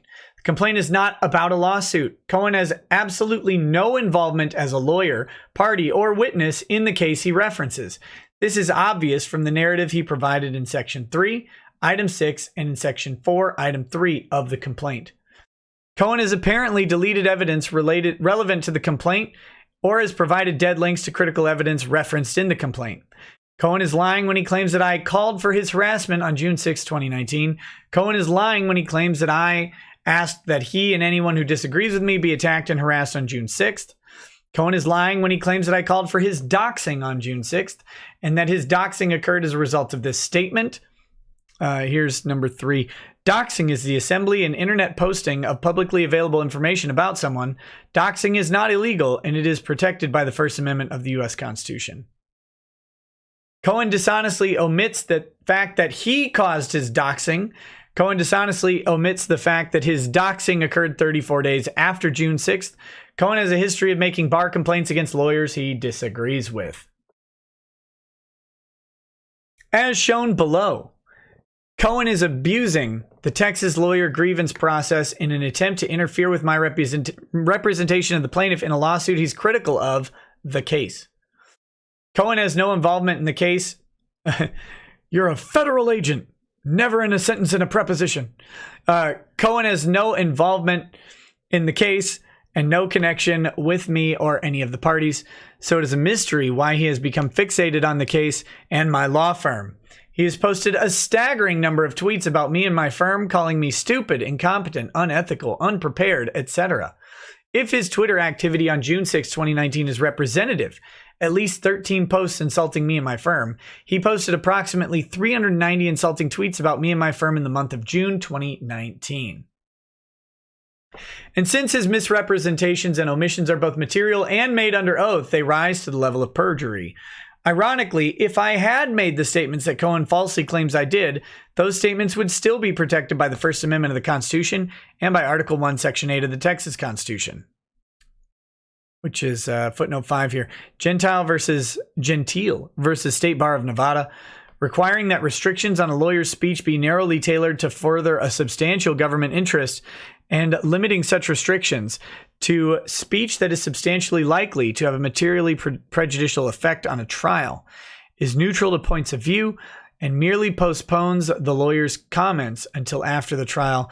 Logically, if derogatory comments about a court are protected by the First Amendment, so long as they are not made during a trial, then derogatory comments about a third party that the lawyer has no legal relationship with must also be protected by the First Amendment. Parties and terms. Akiva Cohen is a licensed New York lawyer who has no attorney-client relationship with me. Although he claims that this complaint is about a lawsuit, Cohen has no involvement as a party witness, consultant, expert, or attorney in the case he cites. As the chart below shows, Cohen averages posting several thousand tweets per month. In July of 2019, for instance, he posted about 4,000 tweets, an average of 130 per day. A substantial number of those tweets were apparently made about me and my law firm. He's got the social blade here. You can see that he varies between, kicking up there, low activity here, and then lots of tweets, Nick Rekieta, hey, hi, is a Minnesota lawyer who has a very popular YouTube program that runs every weeknight from 11 p.m. to 2 a.m. I have appeared as a guest on the show approximately 6 times since February 2019. Kiwi Farms, also referenced to as The Farms, is a website in which members archive material related to a variety of matters, including the case, and comment often scathingly on those matters. He's got Kiwi Farms listed here. The GoFundMe. I got to bring up the GoFundMe. Let's see here. We got GoFundMe. This one. Here we are with the GoFundMe. We are at $266,292. Thank you all so much. We've got Nathan Pudrier and Anonymous, along with Tim Jabara. Ooh, we got a bunch of big donations over the past couple days. Isabeau Morgan, Amber Klingen, John Au, Anonymous, Brendan Warfield, Luis Mejia, Michael Barnes, No Monica Real. And that one we read those on stream. So thank you all for your very generous donations. I really appreciate it. The GoFundMe is a crowdfunding account created by Nick Rekieta to pay legal expenses incurred by Victor Mignogna. I had no role in creating this account, nor have I ever promoted it on Nick Rekieta's program or anywhere else. See Exhibit A, Affidavit of Nicholas Rekieta. This affidavit does not exist, although I did discuss providing an affidavit for this. T. Gregory Doucette is a North Carolina lawyer. He has no involvement with the case or any other case my firm is handling. Doucette tweets even more than Cohen, having posted approximately 6,000 tweets in July, or an average of 200 tweets per day. On a typical day, he posts scores of insulting and derogatory tweets about the case and me and my firm. Both Cohen and Doucette became obsessed about the case and, despite not being licensed to practice law in Texas, constantly tweet that I and my law firm are incompetent and doomed to lose. Doxing is the assembly and posting of publicly available information. So he's defining terms here. That's what all these things are all going to be referenced later in the complaint. Of publicly available information about a person on the internet. Doxing itself is protected by the First Amendment of the U.S. Constitution. Calling for someone's doxing, i.e., please assemble and post publicly available information about Akiva Cohen, would also be protected speech under First Amendment of the U.S. Constitution, Article 1, Section 8 of the Texas Constitution. However, I have never called for the doxing of anyone. Timeline. In April of 2019, I filed the case on behalf of the plaintiff. I appeared from time to time on the show to discuss various issues, including the case. Nick Rekieta commented frequently on the case on the show and on Twitter. Around June 5th, 2019, Doucette and Cohen began to post numerous unhinged tweets attacking me and my law firm, calling us incompetent, stupid, etc. Despite Cohen's attempt to conceal or destroy his tweets, a sample of the tweets appears below. Being a strong proponent of free speech, I never attempted to silence Doucette, Cohen, or anyone else. On occasion, I did vigorously dispute their claims on the show, but my only direct response was a single reply to one of Doucette's tweets on June 6, 2019. Here's the link to the tweet, and my Twitter handle is Tybeard10, and my tweets can be seen by anyone. This is him responding to Doucette. Says, "Call me and I'll enlighten you." Doucette declined. Womp womp. I first became aware that Doucette was posting numerous unhinged, insulting, and derogatory tweets about me and my firm on June 6, 2019. I appeared on the show that evening to address Doucette's public attacks and to encourage him not to ruin his credibility by opining on a case he knew nothing about. During the show, I was informed by text message that Doucette was publicly attacking another client of mine merely because I represented him. That client had no connection to the case. This definitely annoyed me, and I asked my supporters to make these guys' lives miserable. As I clarified 3 days later on the show, I was not calling for harassment or doxing. I just wanted my supporters to rebut these unhinged attacks. I did not mention Cohen in either program. So he's got the link to the show. Nick Rekieta may have mentioned Cohen, but the reference was lost on me. I was aware that others were attacking my firm besides Doucette, but my primary focus was on Doucette. As of the date of this letter, I have not communicated with Cohen in any way, nor have I replied to any of his unhinged and insulting tweets. He has protected his Twitter account so that his comments cannot be retrieved. This includes the link that he provided in the complaint. Cohen's dishonest claims and unethical conduct. Cohen has lied or omitted material facts in every substantive claim in the complaint. In addition, the filings of this complaint is consistent with his history of filing grievances against lawyers he disagrees with. Cohen lied in Section 4, Item 2 of his complaint. This complaint is not about a lawsuit, has absolutely no involvement in the case he references. Cohen has apparently deleted evidence relevant to the complaint and has provided defective links to the evidence. In the complaint, Cohen admits to engaging in mockery of my firm. Cohen even provides a link to an example of his mockery. That link, however, redirects to the following page. Akiva Cohen, these tweets are protected. Fortunately, some, but not all, of Cohen's tweets have been archived. As can be seen from Cohen's tweets, all posted on June 6, 2019, there's a good reason Cohen didn't provide links to the tweets in his complaint. Akiva tweets, says, "No, I opined about the abject stupidity and incompetence of alleging that piece of shit can be a defamatory statement. I sincerely doubt he wanted to be tagged in on a thread in which the entirety of Law Twitter is mocking the bumptiousness of his letter. The best response he can give is, yeah, first defamation case, I screwed up." Not to mention that you're continuing to suggest that calling someone a piece of shit can be legally defamatory, which it cannot. TDMA requires takedown requests only for defamatory statements because piece of shit cannot be defamatory. TDMA doesn't require attorneys, ... To write idiotic things like my client is not feces, therefore your accusation is false. And any attorney who doesn't know this has no business at all practicing defamation law and is probably violating ethics rules by practicing outside their competence. This isn't actually how Texas works, Akiva. Even if you suggest that there's some sort of, Texas doesn't have practice areas outside of competence. If you're licensed in Texas, you're licensed to practice law in all areas, but whatever. Rando, any attorney who would put this stuff in a letter needs to turn in their bar card because they lack sufficient competence to represent clients. It's embarrassingly bad. Someone sent me the petition. If they can, they'll win. But I don't really care about the case. I'm just dead laughing at the stupidity of arguing that was defamation. Because the lawyers in Texas included in the feces line, which announced to the legal world that they don't have a clue what they're doing. Their letter was from Ty. It's terabad and credibility destroying. Defense was from Nick. It's terabad and credibility destroying. That's all. Oh, sure. Sure, Akiva. This isn't oh, he missed some obscure rule of law. This is he tried to play basketball using paddleball racket.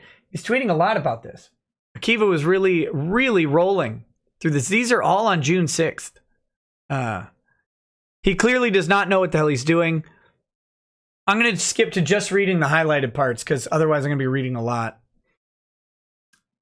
This is emphatically not a case I'd have advised a client to file. At best, you get a Streisand effect out of it. That's actually not the best case scenario and not really what happened. So that's cute. Idiot lawyer, because literally that funny to any competent attorney. Trusting them after that would be like going to a new doctor's office, watching him try to listen to a heartbeat through a stethoscope, held upside down, saying, well, let's just see how this plays out. Does he know that? I don't know if he means a stethoscope upside down, like they're listening this way and putting the ear. That must be what he means, because stethoscopes have two sides. Stethoscopes have two sides. And any attorney who doesn't know this has no business at all practicing defamation law is probably violating ethics rules by practicing outside their competence. There are likely more tweets from Cohen on June 6th, but the point is made. In a single day, Cohen, who is not licensed to practice law in the state of Texas, made at least 13 insulting and derogatory comments about me and my firm, calling me an idiot lawyer, alleging I'm incompetent, etc. And of course, he didn't stop after June 6th. Here are a few examples of tweets he posted in subsequent days. Geez, Ty. For example, Ty Beard, a Texas lawyer, did not know his ass from his elbow when it came to Texas defamation law. Even ignoring the stupidest parts, this reads like a demand letter from someone who has never read a defamation case. If I were Ty, I'd have told Vic, there's no conceivable way this ends well for you. Don't litigate. And again, this is crazy. The reason this is crazy is because Akiva couldn't possibly give this advice to Vic in good faith. He doesn't know enough, and he certainly didn't know enough about the case on June 7th to make this statement. And a lot of lawyers said similar things, and they couldn't possibly know that this was the appropriate advice to give. A competent attorney would have advised him not to file it. I know it's Percy, but how the hell can you let your client be this unprepared for obvious questions? Well, here's Akiva. It's because this is actually a lie by Doucette, but that's okay. Am I the only one who pictures Percy yelling to the judge, but this is Texas? Also, did I mention tortious interference? I have numerous additional insulting posts from Cohen and can provide them to the commission if requested. Unfortunately, Cohen's tweets cannot be seen. My archive is not comprehensive. I submit that when a licensed lawyer destroys relevant evidence or renders it unreadable, his complaint should be dismissed immediately. I also submit that complaints from a lawyer who engages in this kind of unprofessional, obnoxious, and offensive conduct should be presumed to be groundless. After Cohen made his Twitter account private, I did create the humorous meme shown below on July 12th. What part of I'd rather pick a fight with ISIS than the farms did you not get, dumbass? This meme was aimed at anyone who gratuitously attacks the members of Kiwi Farms, including Cohen. This meme refers to a humorous statement I made on the show about how thorough and obsessive members of Kiwi Farms can be. I stated that I'd rather pick a fight with ISIS than mess with the farms. The members of Kiwi Farms refer to themselves as weaponized autists and proudly proclaim their obsessive attention to devotion to detail. The meme does not violate the Texas disciplinary rules of professional conduct and is protected by the First Amendment. Cohen is lying when he claims that I called for his harassment. Cohen first claims that I called for his harassment in violation of Rule 404 of Texas Rules of Disciplinary Conduct. Rule 404 states, respect for rights of third persons. In representing a client, a lawyer shall not use means that have no substantial purpose other than to embarrass, delay, or burden a third person, or use methods of obtaining evidence that violate the legal rights of such a person.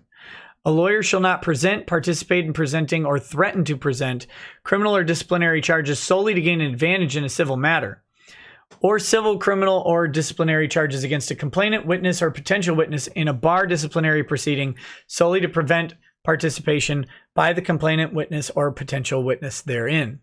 I'm not going to read the comments. Despite being a licensed lawyer, Cohen works too, fails to state how my purported conduct violates Rules 4.04. Rule 4.04b is 4.04b is inapplicable to the facts asserted in the complaint. Rule 404a provides in relevant part that in representing a client, a lawyer shall not use means that have no substantial purpose other than to embarrass, delay, or burden a third person. Given that Cohen did not represent anyone in this case, is not a witness in the case, is not otherwise involved in the case, and is not in any way connected with or involved with any of my clients, it is hard to see how any comments purportedly directed at him would be related to my representation of a client. Further, comments 2 and 3 make it clear that Rule 404 is concerned with lawyers abusing the legal process solely to harass or burden third parties. No legal process was involved here. Like when a lawyer files a intent to notice a deposition that has the purported address of a third party, or when a lawyer threatens to depose someone if they don't provide a statement stating what they want, right, Lemon?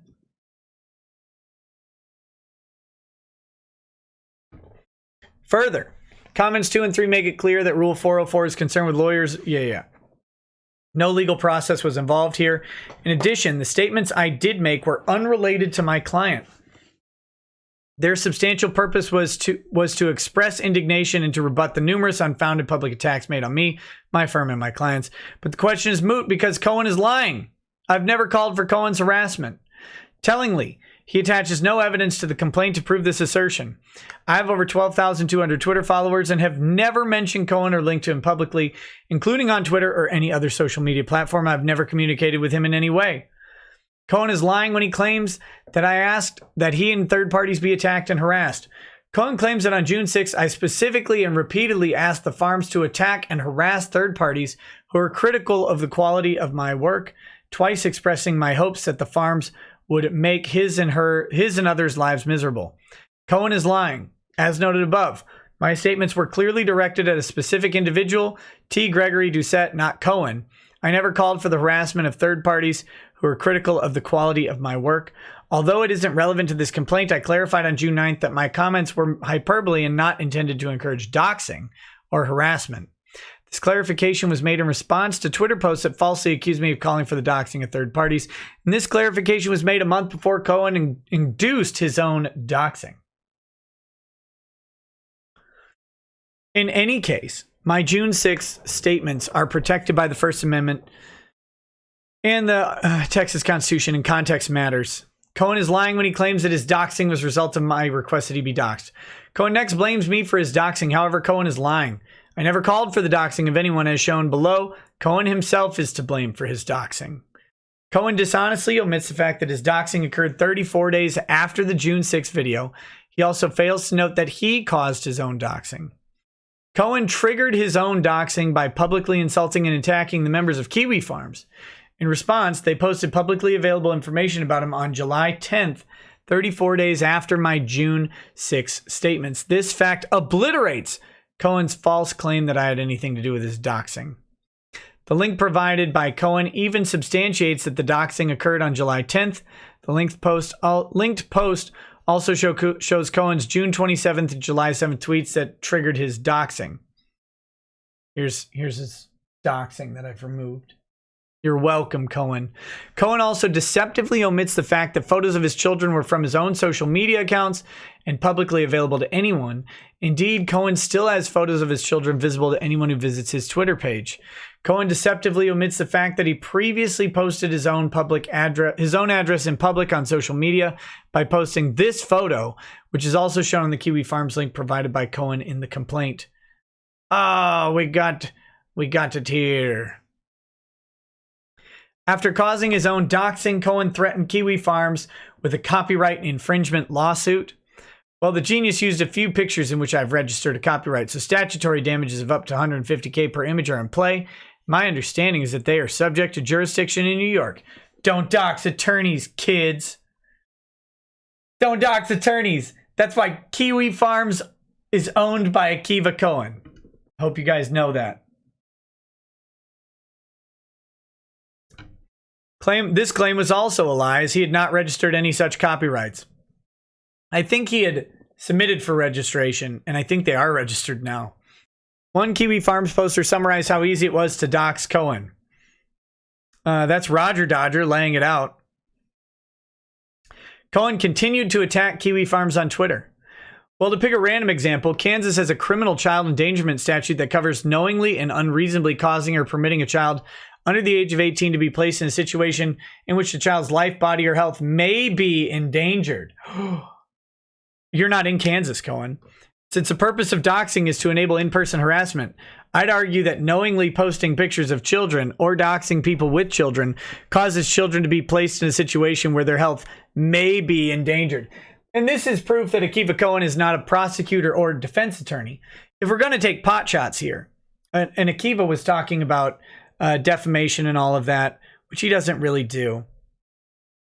He certainly doesn't do criminal prosecution or criminal defense, because this is clinically stupid.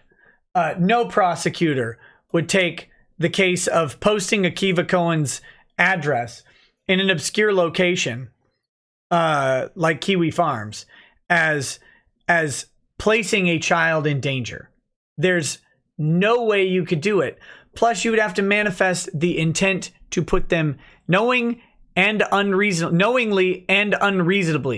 You would have to intend them to be put into danger, or at least recklessly disregard the danger that you are causing, which is a pretty high standard of proof that you'd have to prove in criminal court, Akiva.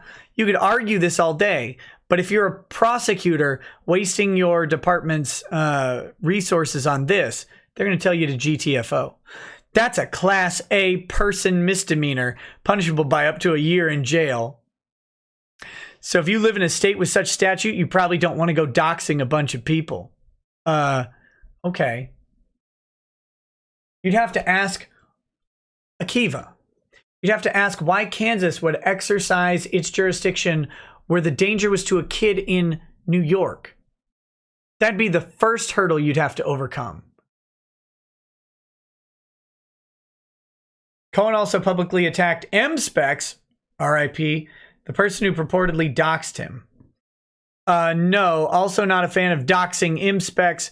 Garbage human being though she is, her details will be relevant if someone sues her, not for public consumption. Innocent nurse. This is when Law Twitter went on an absolute tirade doxing someone who was not M-Specs. Good job, Law Twitter. Super happy to do it, by the way. Law Twitter so offended. They got Thought Monique Sky, and they all harassed some not M-Specs from Kiwi Farms person on Twitter. Good job.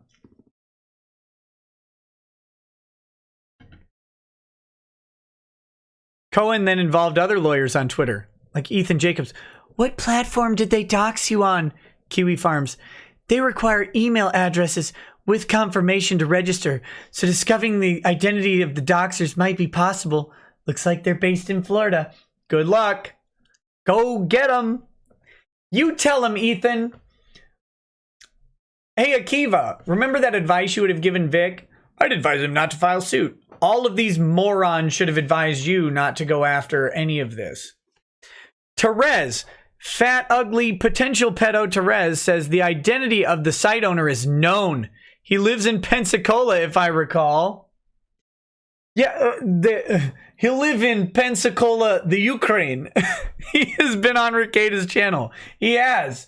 From Ukraine. Cohen then boasted that he would own the Kiwi Farms. These people are known for their anonymity. How can you be known for your anonymity? Like, that would be the antithesis of being known, would be being anonymous. And barring the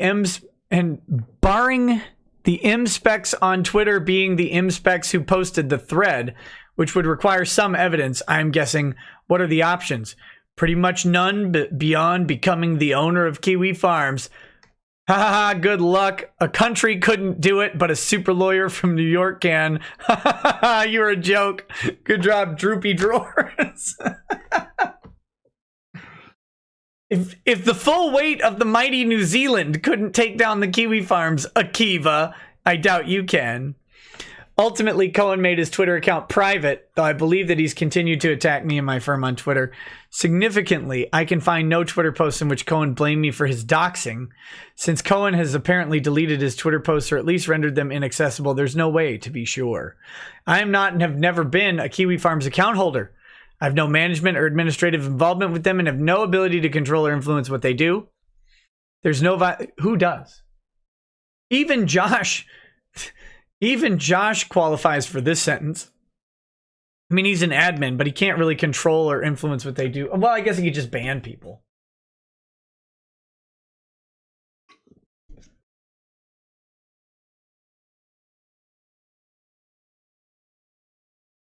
There's no violation of Rule 8.4. Finally, Cohen wonders if I violated Rule 8.4. There is no Rule 8.4, so I assume that he means Rule 8.04. Nothing in Rule 8.04 appears to reach any of the alleged conduct, even if it had occurred. This observation is academic because Cohen lied or omitted material facts in every claim he made. Cohen has a history of filing grievances against lawyers he has political disagreements with. This complaint is part of a pattern of conduct in which Cohen abuses the legal process to silence those he disagrees with. Since Cohen has apparently destroyed the evidence of his tweets, I've been unable to produce the other examples of him encouraging or threatening to file grievances against other lawyers. I believe this is talked about on Kiwi Farms. But, oh, here we go. Here. Actually, no, here's the screenshot of the tweet, though. Akiva Cohen. I've just filed an online complaint with the Tennessee Board of Professional Responsibility regarding this bigoted district attorney. If anyone else would like to do the same, his full name is Charles Craig Northcott, and the filing link is here. Update on this, the Tennessee BPR confirmed they are aware of the conduct, though they cannot say one way or other if there is an active investigation. I would assume there is. Obviously, Cohen is trying to hide his own unethical behavior while abusing the State Bar of Texas lawyer grievance process to silence speech that he disagrees with. Got just a couple pages left. Lawyers are afforded the same First Amendment rights as all other U.S. citizens, with two exceptions. First pertains to commercial advertisements, and the second being statements that would materially prejudice adjudicative proceedings. Requiring restrictions, citing Gentile versus State Bar in Nevada, requiring restrictions on lawyer speech to be narrowly tailored and limited, and limiting such restrictions to speech that is substantially likely to have material prejudicial effect on trial, is neutral to points of view and merely postpones a lawyer's comments until after the trial. The fact that speech is coercive does not alone mean that it can legitimately be prescribed. Speech does not lose its protected character under the First Amendment simply because it may embarrass others or coerce them into action. Therefore, even if I had made the statements that Cohen falsely accuses me of making, those statements would be protected by the First Amendment of the U.S. Constitution and the Texas Constitution. Surely the State Bar of Texas is not prepared to state that merely offending someone on the internet is a disciplinary violation. If so, then the State Bar of Texas is impermissibly infringing my rights under the First Amendment and the Texas Constitution. The Commission holds that merely calling for doxing is a disciplinary violation. There will be significant unintended consequences. For instance, Congressman Joaquin Castro, who represents 20th District of Texas in the U.S. House of Representatives, is also a licensed Texas lawyer. Castro recently doxed over 40 individuals on Twitter. Sad to see so many San Antonians as 2019 maximum donors to Donald Trump, the owner of Bill Miller Barbecue, and the owner of historic Pearl realtor Phyllis Browning. Their contributions are fueling a campaign of hate, labels Hispanic immigrants as invaders. And then he's got their names. If merely calling for the doxing of someone is a breach of Texas disciplinary rules of professional conduct, then actually doxing someone would be an even more serious breach. Will Congressman Castro be disciplined if someone files a grievance against him? In addition, social media has now made it commonplace for people to interact with far more people across the country and the world than ever before. A common tactic by disputants like Cohen is to call for groundless bar complaints to be filed against lawyers they disagree with. Such tactics can interfere with the Texas lawyer's ability to diligently represent his or her client. They can also cause a chilling effect on constitutionally protected speech. State Bar of Texas should not enable such tactics Should not allow these people to abuse the lawyer disciplinary process to silence speech they disagree with. Conclusion. As noted, it's an attempt by a dishonest New York lawyer to silence comments he disagrees with. Blah, blah, blah, blah, blah. So there you go.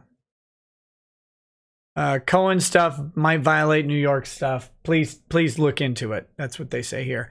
But I don't think that the Texas bar can do much about it at all. Ty would probably have to file that ethics complaint on his own.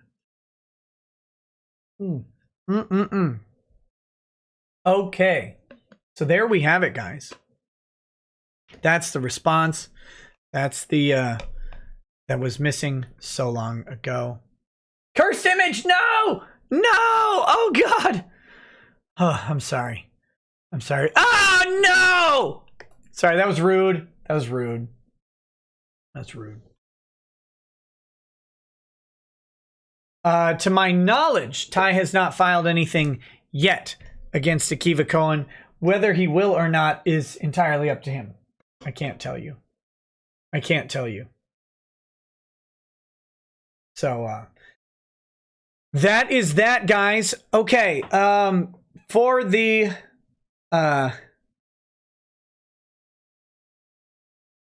for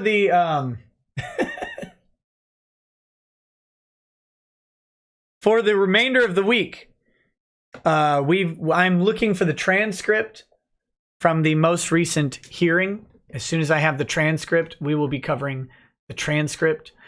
Still waiting for a filing in your boy Zach's case as far as that jurisdiction goes, so look for that when it does come out.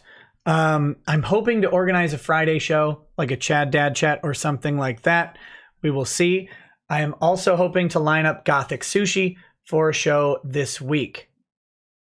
So that's what's coming. Look for some short videos to come out as well.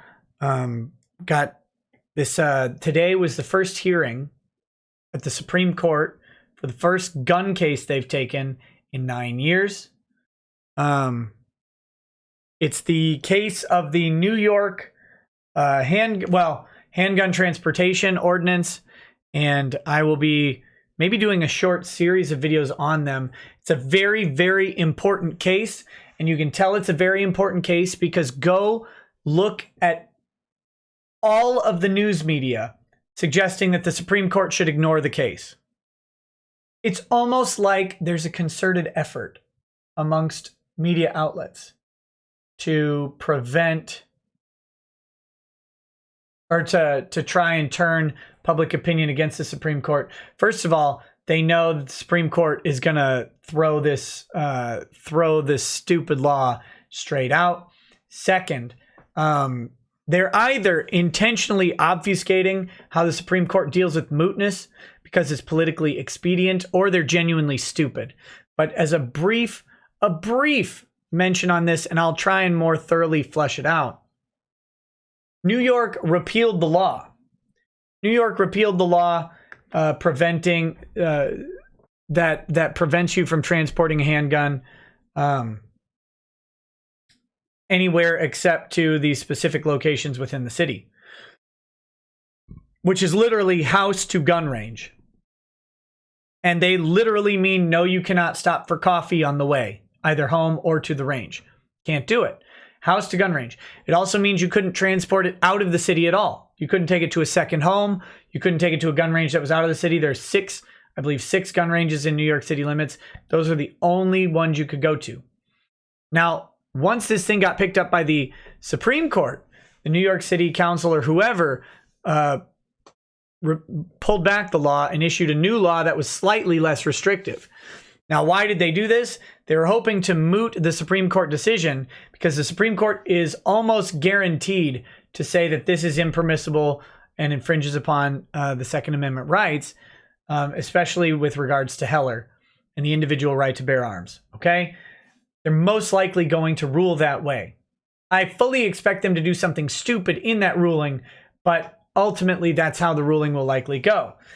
If they pull it back, then they don't rule on it, then some other city, including New York, could pass some other restriction and it would reset the clock for another 3 or 4 year legal battle to get it up to the Supreme Court, and then they do the same thing again. This actually kind of happened in Roe versus Wade and other places where an event occurs, the event is no longer viable, and then by the time it gets to the Supreme Court, and they argue that, well, this is moot now. It's moot now. Like, for example, in Roe versus Wade, I believe Jane Roe actually had the baby prior to the lawsuit going to the Supreme Court. So they want this mooted because if the Supreme Court rules that it's impermissible, then other cities have to determine what restrictions they can make, and they can't go on violating your Constitution.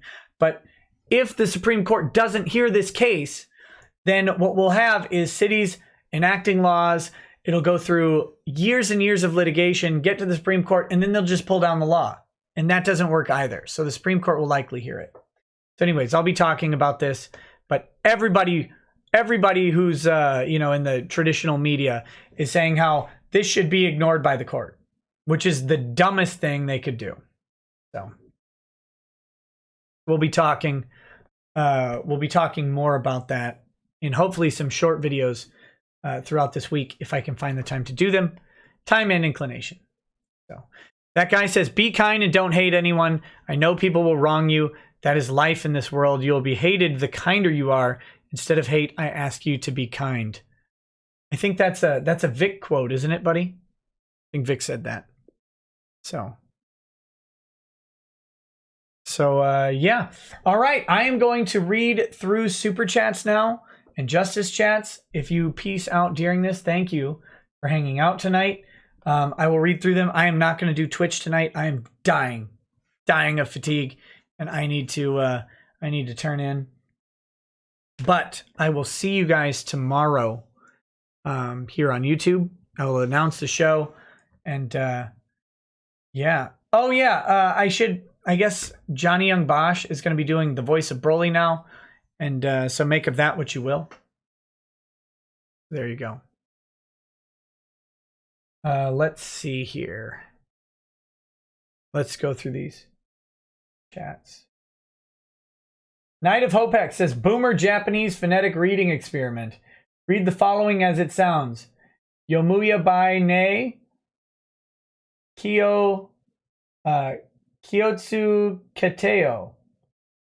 By the way, if you manage to read that correctly, it means reading is dangerous. Be careful. I don't believe you. Night of Hopex says, read to the cadence of Crazy Bitch by Buck Cherry. I don't know that cadence. Hey, you're a crazy bitch, and your DNA contained a dental glitch, and that means you can't chew your food just right, but at least you look good to you. You're in denial. There you go. You guys can change that cadence in your own mind. Let's see. Arble says, let's get a hockey chant going. The defense is at full strength, and they still suck. Also plug for my favorite band, Starset has wonderful music. Mario Carter 13 says, down by the truck stop, reindeer paused. Neghole looks like Santa Claus. Red and white like Nicky and his toys. No girls allowed. Daddy just wants boys. Reek says, evening, Nick. How's your late night? Greasing up an old Marlin rifle on my end. Here's Booze Bucks. Hey, thank you. Bloody Thumb says, any plans to simulcast to an audio-only platform? Well, I mean, I kind of have an audio-only platform. It's just way, way behind. And I've got to update it. It's just going to take a lot of work. Angel Ren 89 says, it was announced Johnny Young Bosch is replacing Vic as Broly. I know Vic and Johnny are still friends, so please do harass Johnny is what it says. I think they mean don't. Don't harass Johnny. Serial Foxity says, with cursed images like those, it's time to remove the batteries from my glasses. Angel Run 89 says, I mean fans, not you, Nick. You don't harass people. Angel Ren says, do not harass Johnny. WTF autocorrect. That's right. Yeah. Dark Knight says, at least you don't brick your PC build, you boomer. Of course not. Claymore 1 says, hey, Nick, I emailed you a while back about that Philippines Lambanog drink by Lacan. I have to get my family to order it from duty free. Shout out to my fellow Filipinos out there. Filipinos out there. Stephanie Brewer says, Nick, here's some money. Hey, thanks. Wish me a happy birthday for the 3rd. Doing nothing special, but I just wanted to hear you tell me happy birthday. Hey, Stephanie Brewer, happy birthday to you on this December 3rd. Skagi Onsai says, I wonder if Graydon knows infamous drug dealer and arse bandit Ed Buck. I mean, birds of a feather and all that. Note, Epstein didn't off himself. Dusty Cruz says, Landau gives even knucklehead like me hope to pass the bar, even though I know I'd end up like Jack Thompson if I did. Keep on trucking rackets. Hey, thanks, buddy. Nick Sex says, so where are all the apostrophes in the lawsuit? So were all the apostrophes in the lawsuit Maddox? No, they were Landau. Finnegan Chief says, Landau is lucky he hasn't Epstein himself yet. Some nobody says, if it's illegal, why so many prostitutes? It's a good question. Skagi Onsai says, quote from the Craven Rule 4.04. Quote the Craven. Lucian says, Josh, a friendly smile with a devastating retort. Skaki Onsai says, congrats, looks like Shane or some other moron got a hold of the @Law Archive name. Guess Shane the groomer doesn't have much to do without a job. I don't care. They can get a hold of the Law Archive name all they want. That guy says, Nick, that was a me quote, not a Vic quote. Oh, was it? I thought Vic said something very similar right at the beginning, but good quote, man. Good quote. So if you guys are interested in following Rekieta Media and Rekieta Law on Twitter, it is Rekieta @Rekieta Media. And I will get the I will have the layouts are updated. I just didn't switch them. Yeah. So, all right, guys, thanks for joining me tonight. I will announce the show for later this week, tomorrow, as they fall into place, and we will talk very, very soon. Hope you guys have a great night. I can't play the outro music, I don't think. Nope, I can't because I haven't set up my Stream Deck. So, unfortunately, I'll just have to do it this way. Have a good night. Peace. Peace.